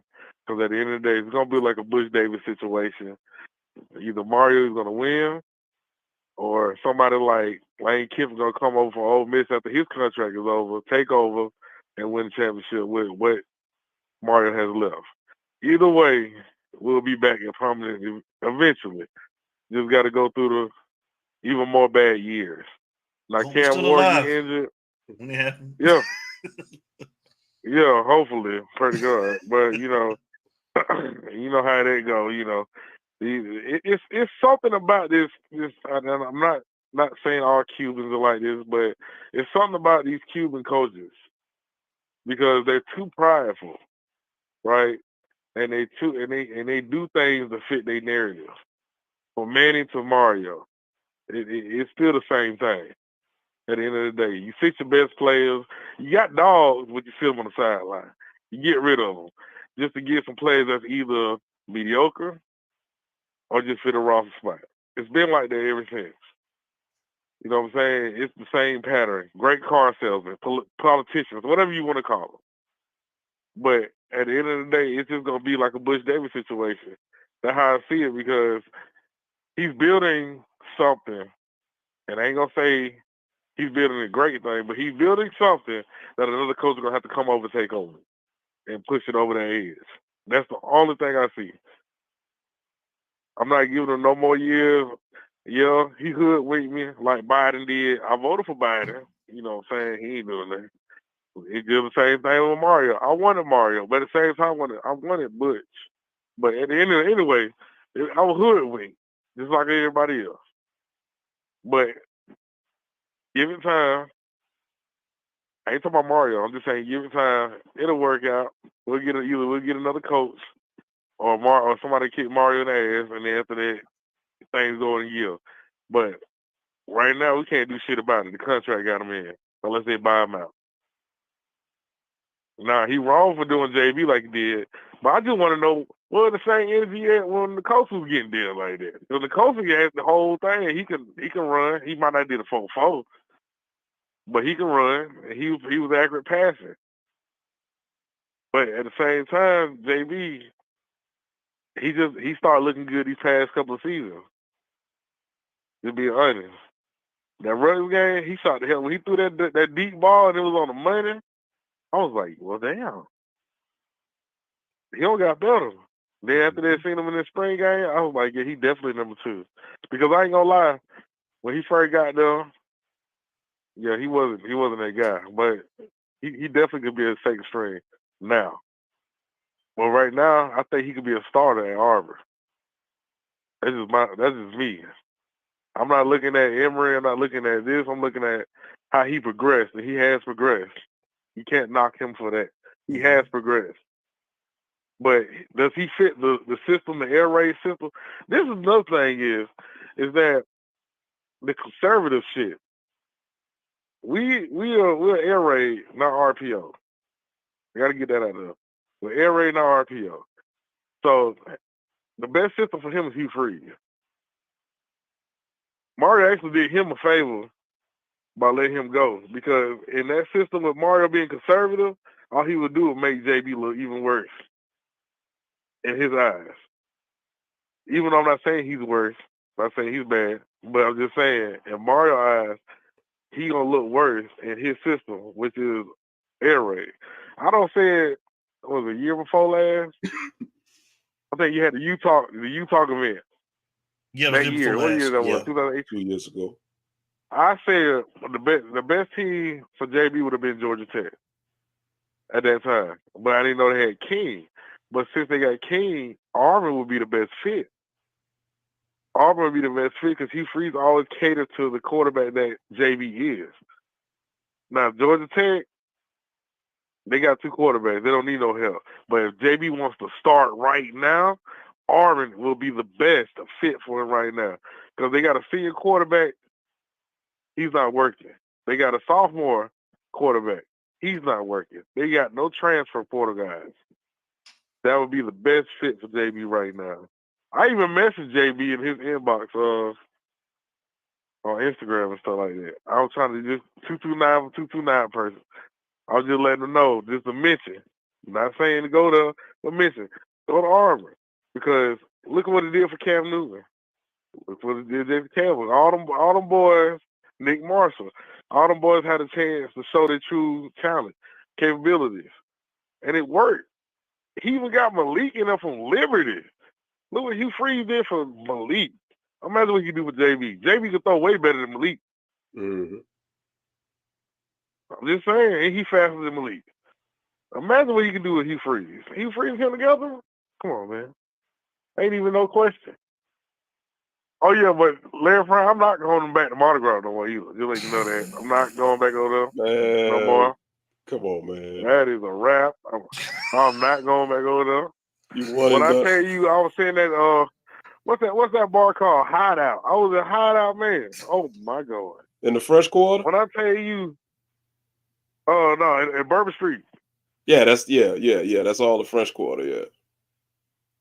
Oh, I don't know. You know, what's called? When I was in there, all I saw was a whole bunch of them lollipops.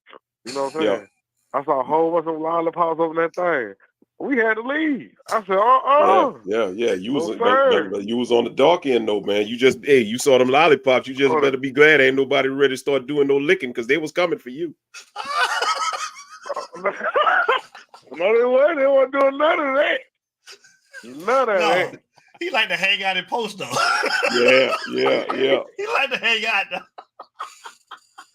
Hey, look, I was with my homegirl, and she got there. She was like, "Dang," because it was one girl that came over there and just started molesting her. I was like, "Damn!" And I was like, "It's real over here." They get down like that, bro. I was like, "Man." They get down like that, Yeah, bro. hey, but I have not been down there. I went down there by accident when I was 19. I'm 47 now, so almost 30 years. I don't even go when it started getting dark. When you get off that 4th block on Bourbon Street with that, everything's in blocks. All the streets cross. When you get past that 4th block and you get where it starts getting dark, turn around. Don't keep going. We didn't know we was just going places. Man, bro. We was just going play. I wish I never would have went down that road. Nah, you good. I still hunting.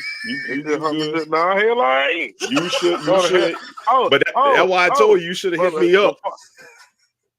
I didn't listen. I didn't even think. I thought she was on the road or something. That's what I was like. I still would have told you where to go. I'd have directed you. I can't have my people down there on the dark end of Bourbon. Fred, he like to hang out. Fred, he like to hang out, man. Boy, and guess what? Don't do that. Hanging out. Guess what? If you like to hang out, the people on that dark end would have enjoyed watching you hang out and what was hanging out. So watch yourself.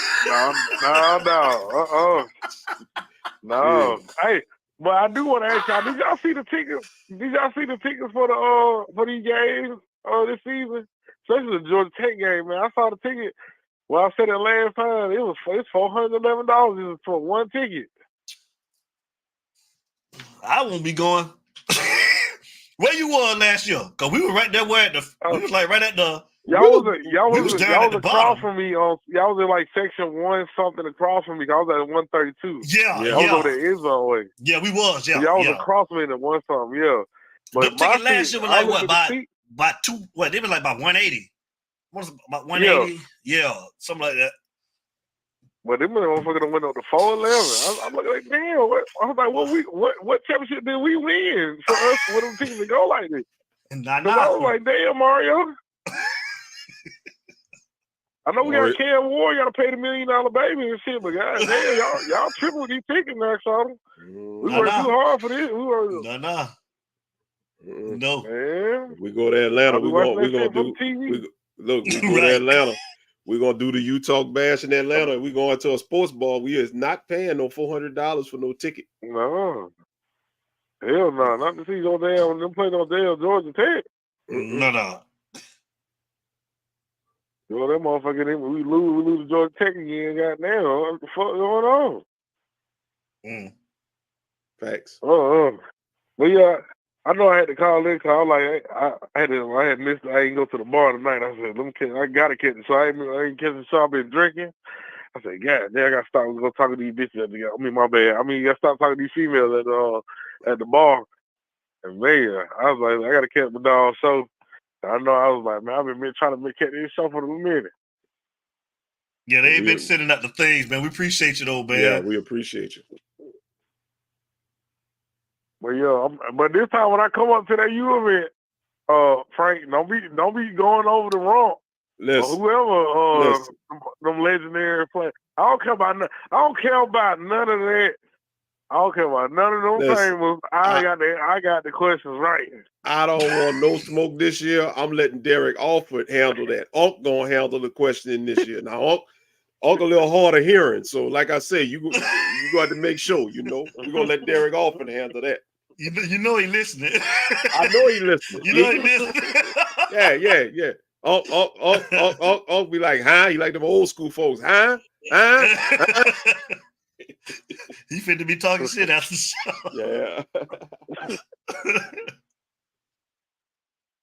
Well, yeah, let me get over here, man, because I know y'all been on for like 30 hours and shit. So I'm we finna end it. We finna end it, dog. Hey, we appreciate you, man. You already know it. All right, stay out of Monte Carlo. Okay. Yeah, go okay. Yeah, go okay. It's you talk, baby. Boy, I wish I could have seen his face, boy. I wish I could have seen his face down there. Boy, I'm well, telling you. He like to hang out. I'm telling you. Let me tell you I'm gonna tell you a quick story, man. I was 19 years old. Went down there on a college trip. We had, hanging in the city and stuff like that. And it was me and 3 of my partners. And, we never knew because we never would go on Bourbon Street that far. So we just went. And the next thing I know, man, we walked into one of those joints down there. And one of my partners, he couldn't see nothing, bro. He was just like, man, these women up in here, they bad. But I started sobering up. And when I started looking, I started seeing them protruding Adam's apples. I said, hold up, dog. I don't think these is all natural right here. I think this is pretty much the same species as us. And one of my homeboys, I ain't going to say his name because he may be watching the show because they be watching. He was loaded. He was on the dance floor with one of them. And he come back. Yeah, he was on the dance floor. I mean, you couldn't tell the difference. You could not tell the difference. He come back to the table. It was 3 of us at the table plus him. He come back to the table. Hey man. I think she want me. I'm gonna take her back to the room. I said, I wouldn't do that if I was you. And I learned my lesson there. So that's why I say, bro, hey, Cage Raw, if you ever come to Louisiana, you come to New Orleans, please. I will tell you where not to go.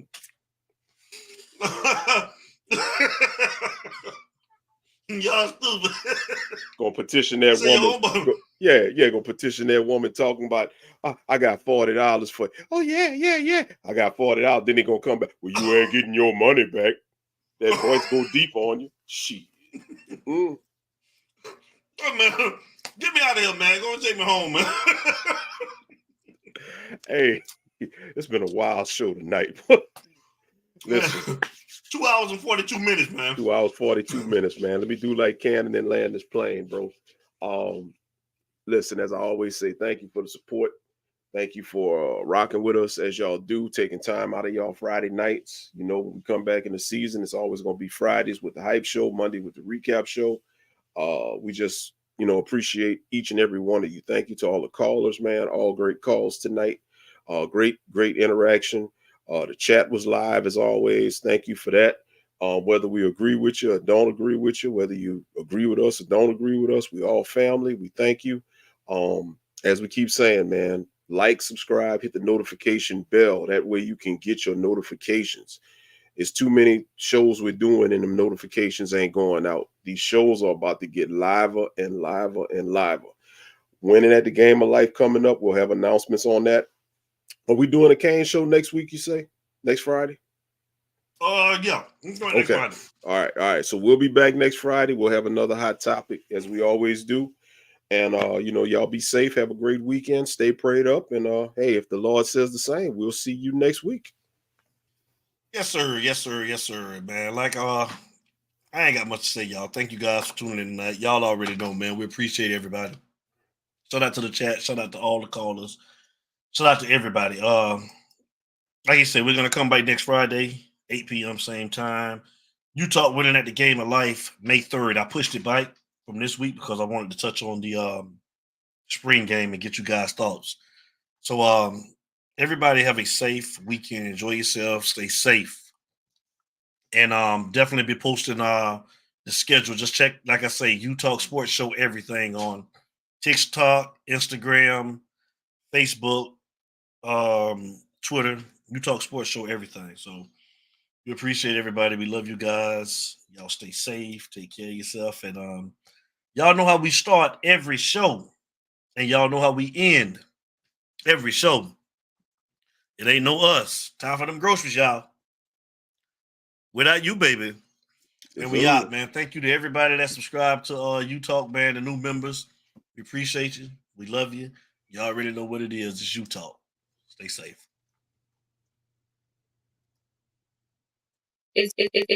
It's Utah, baby.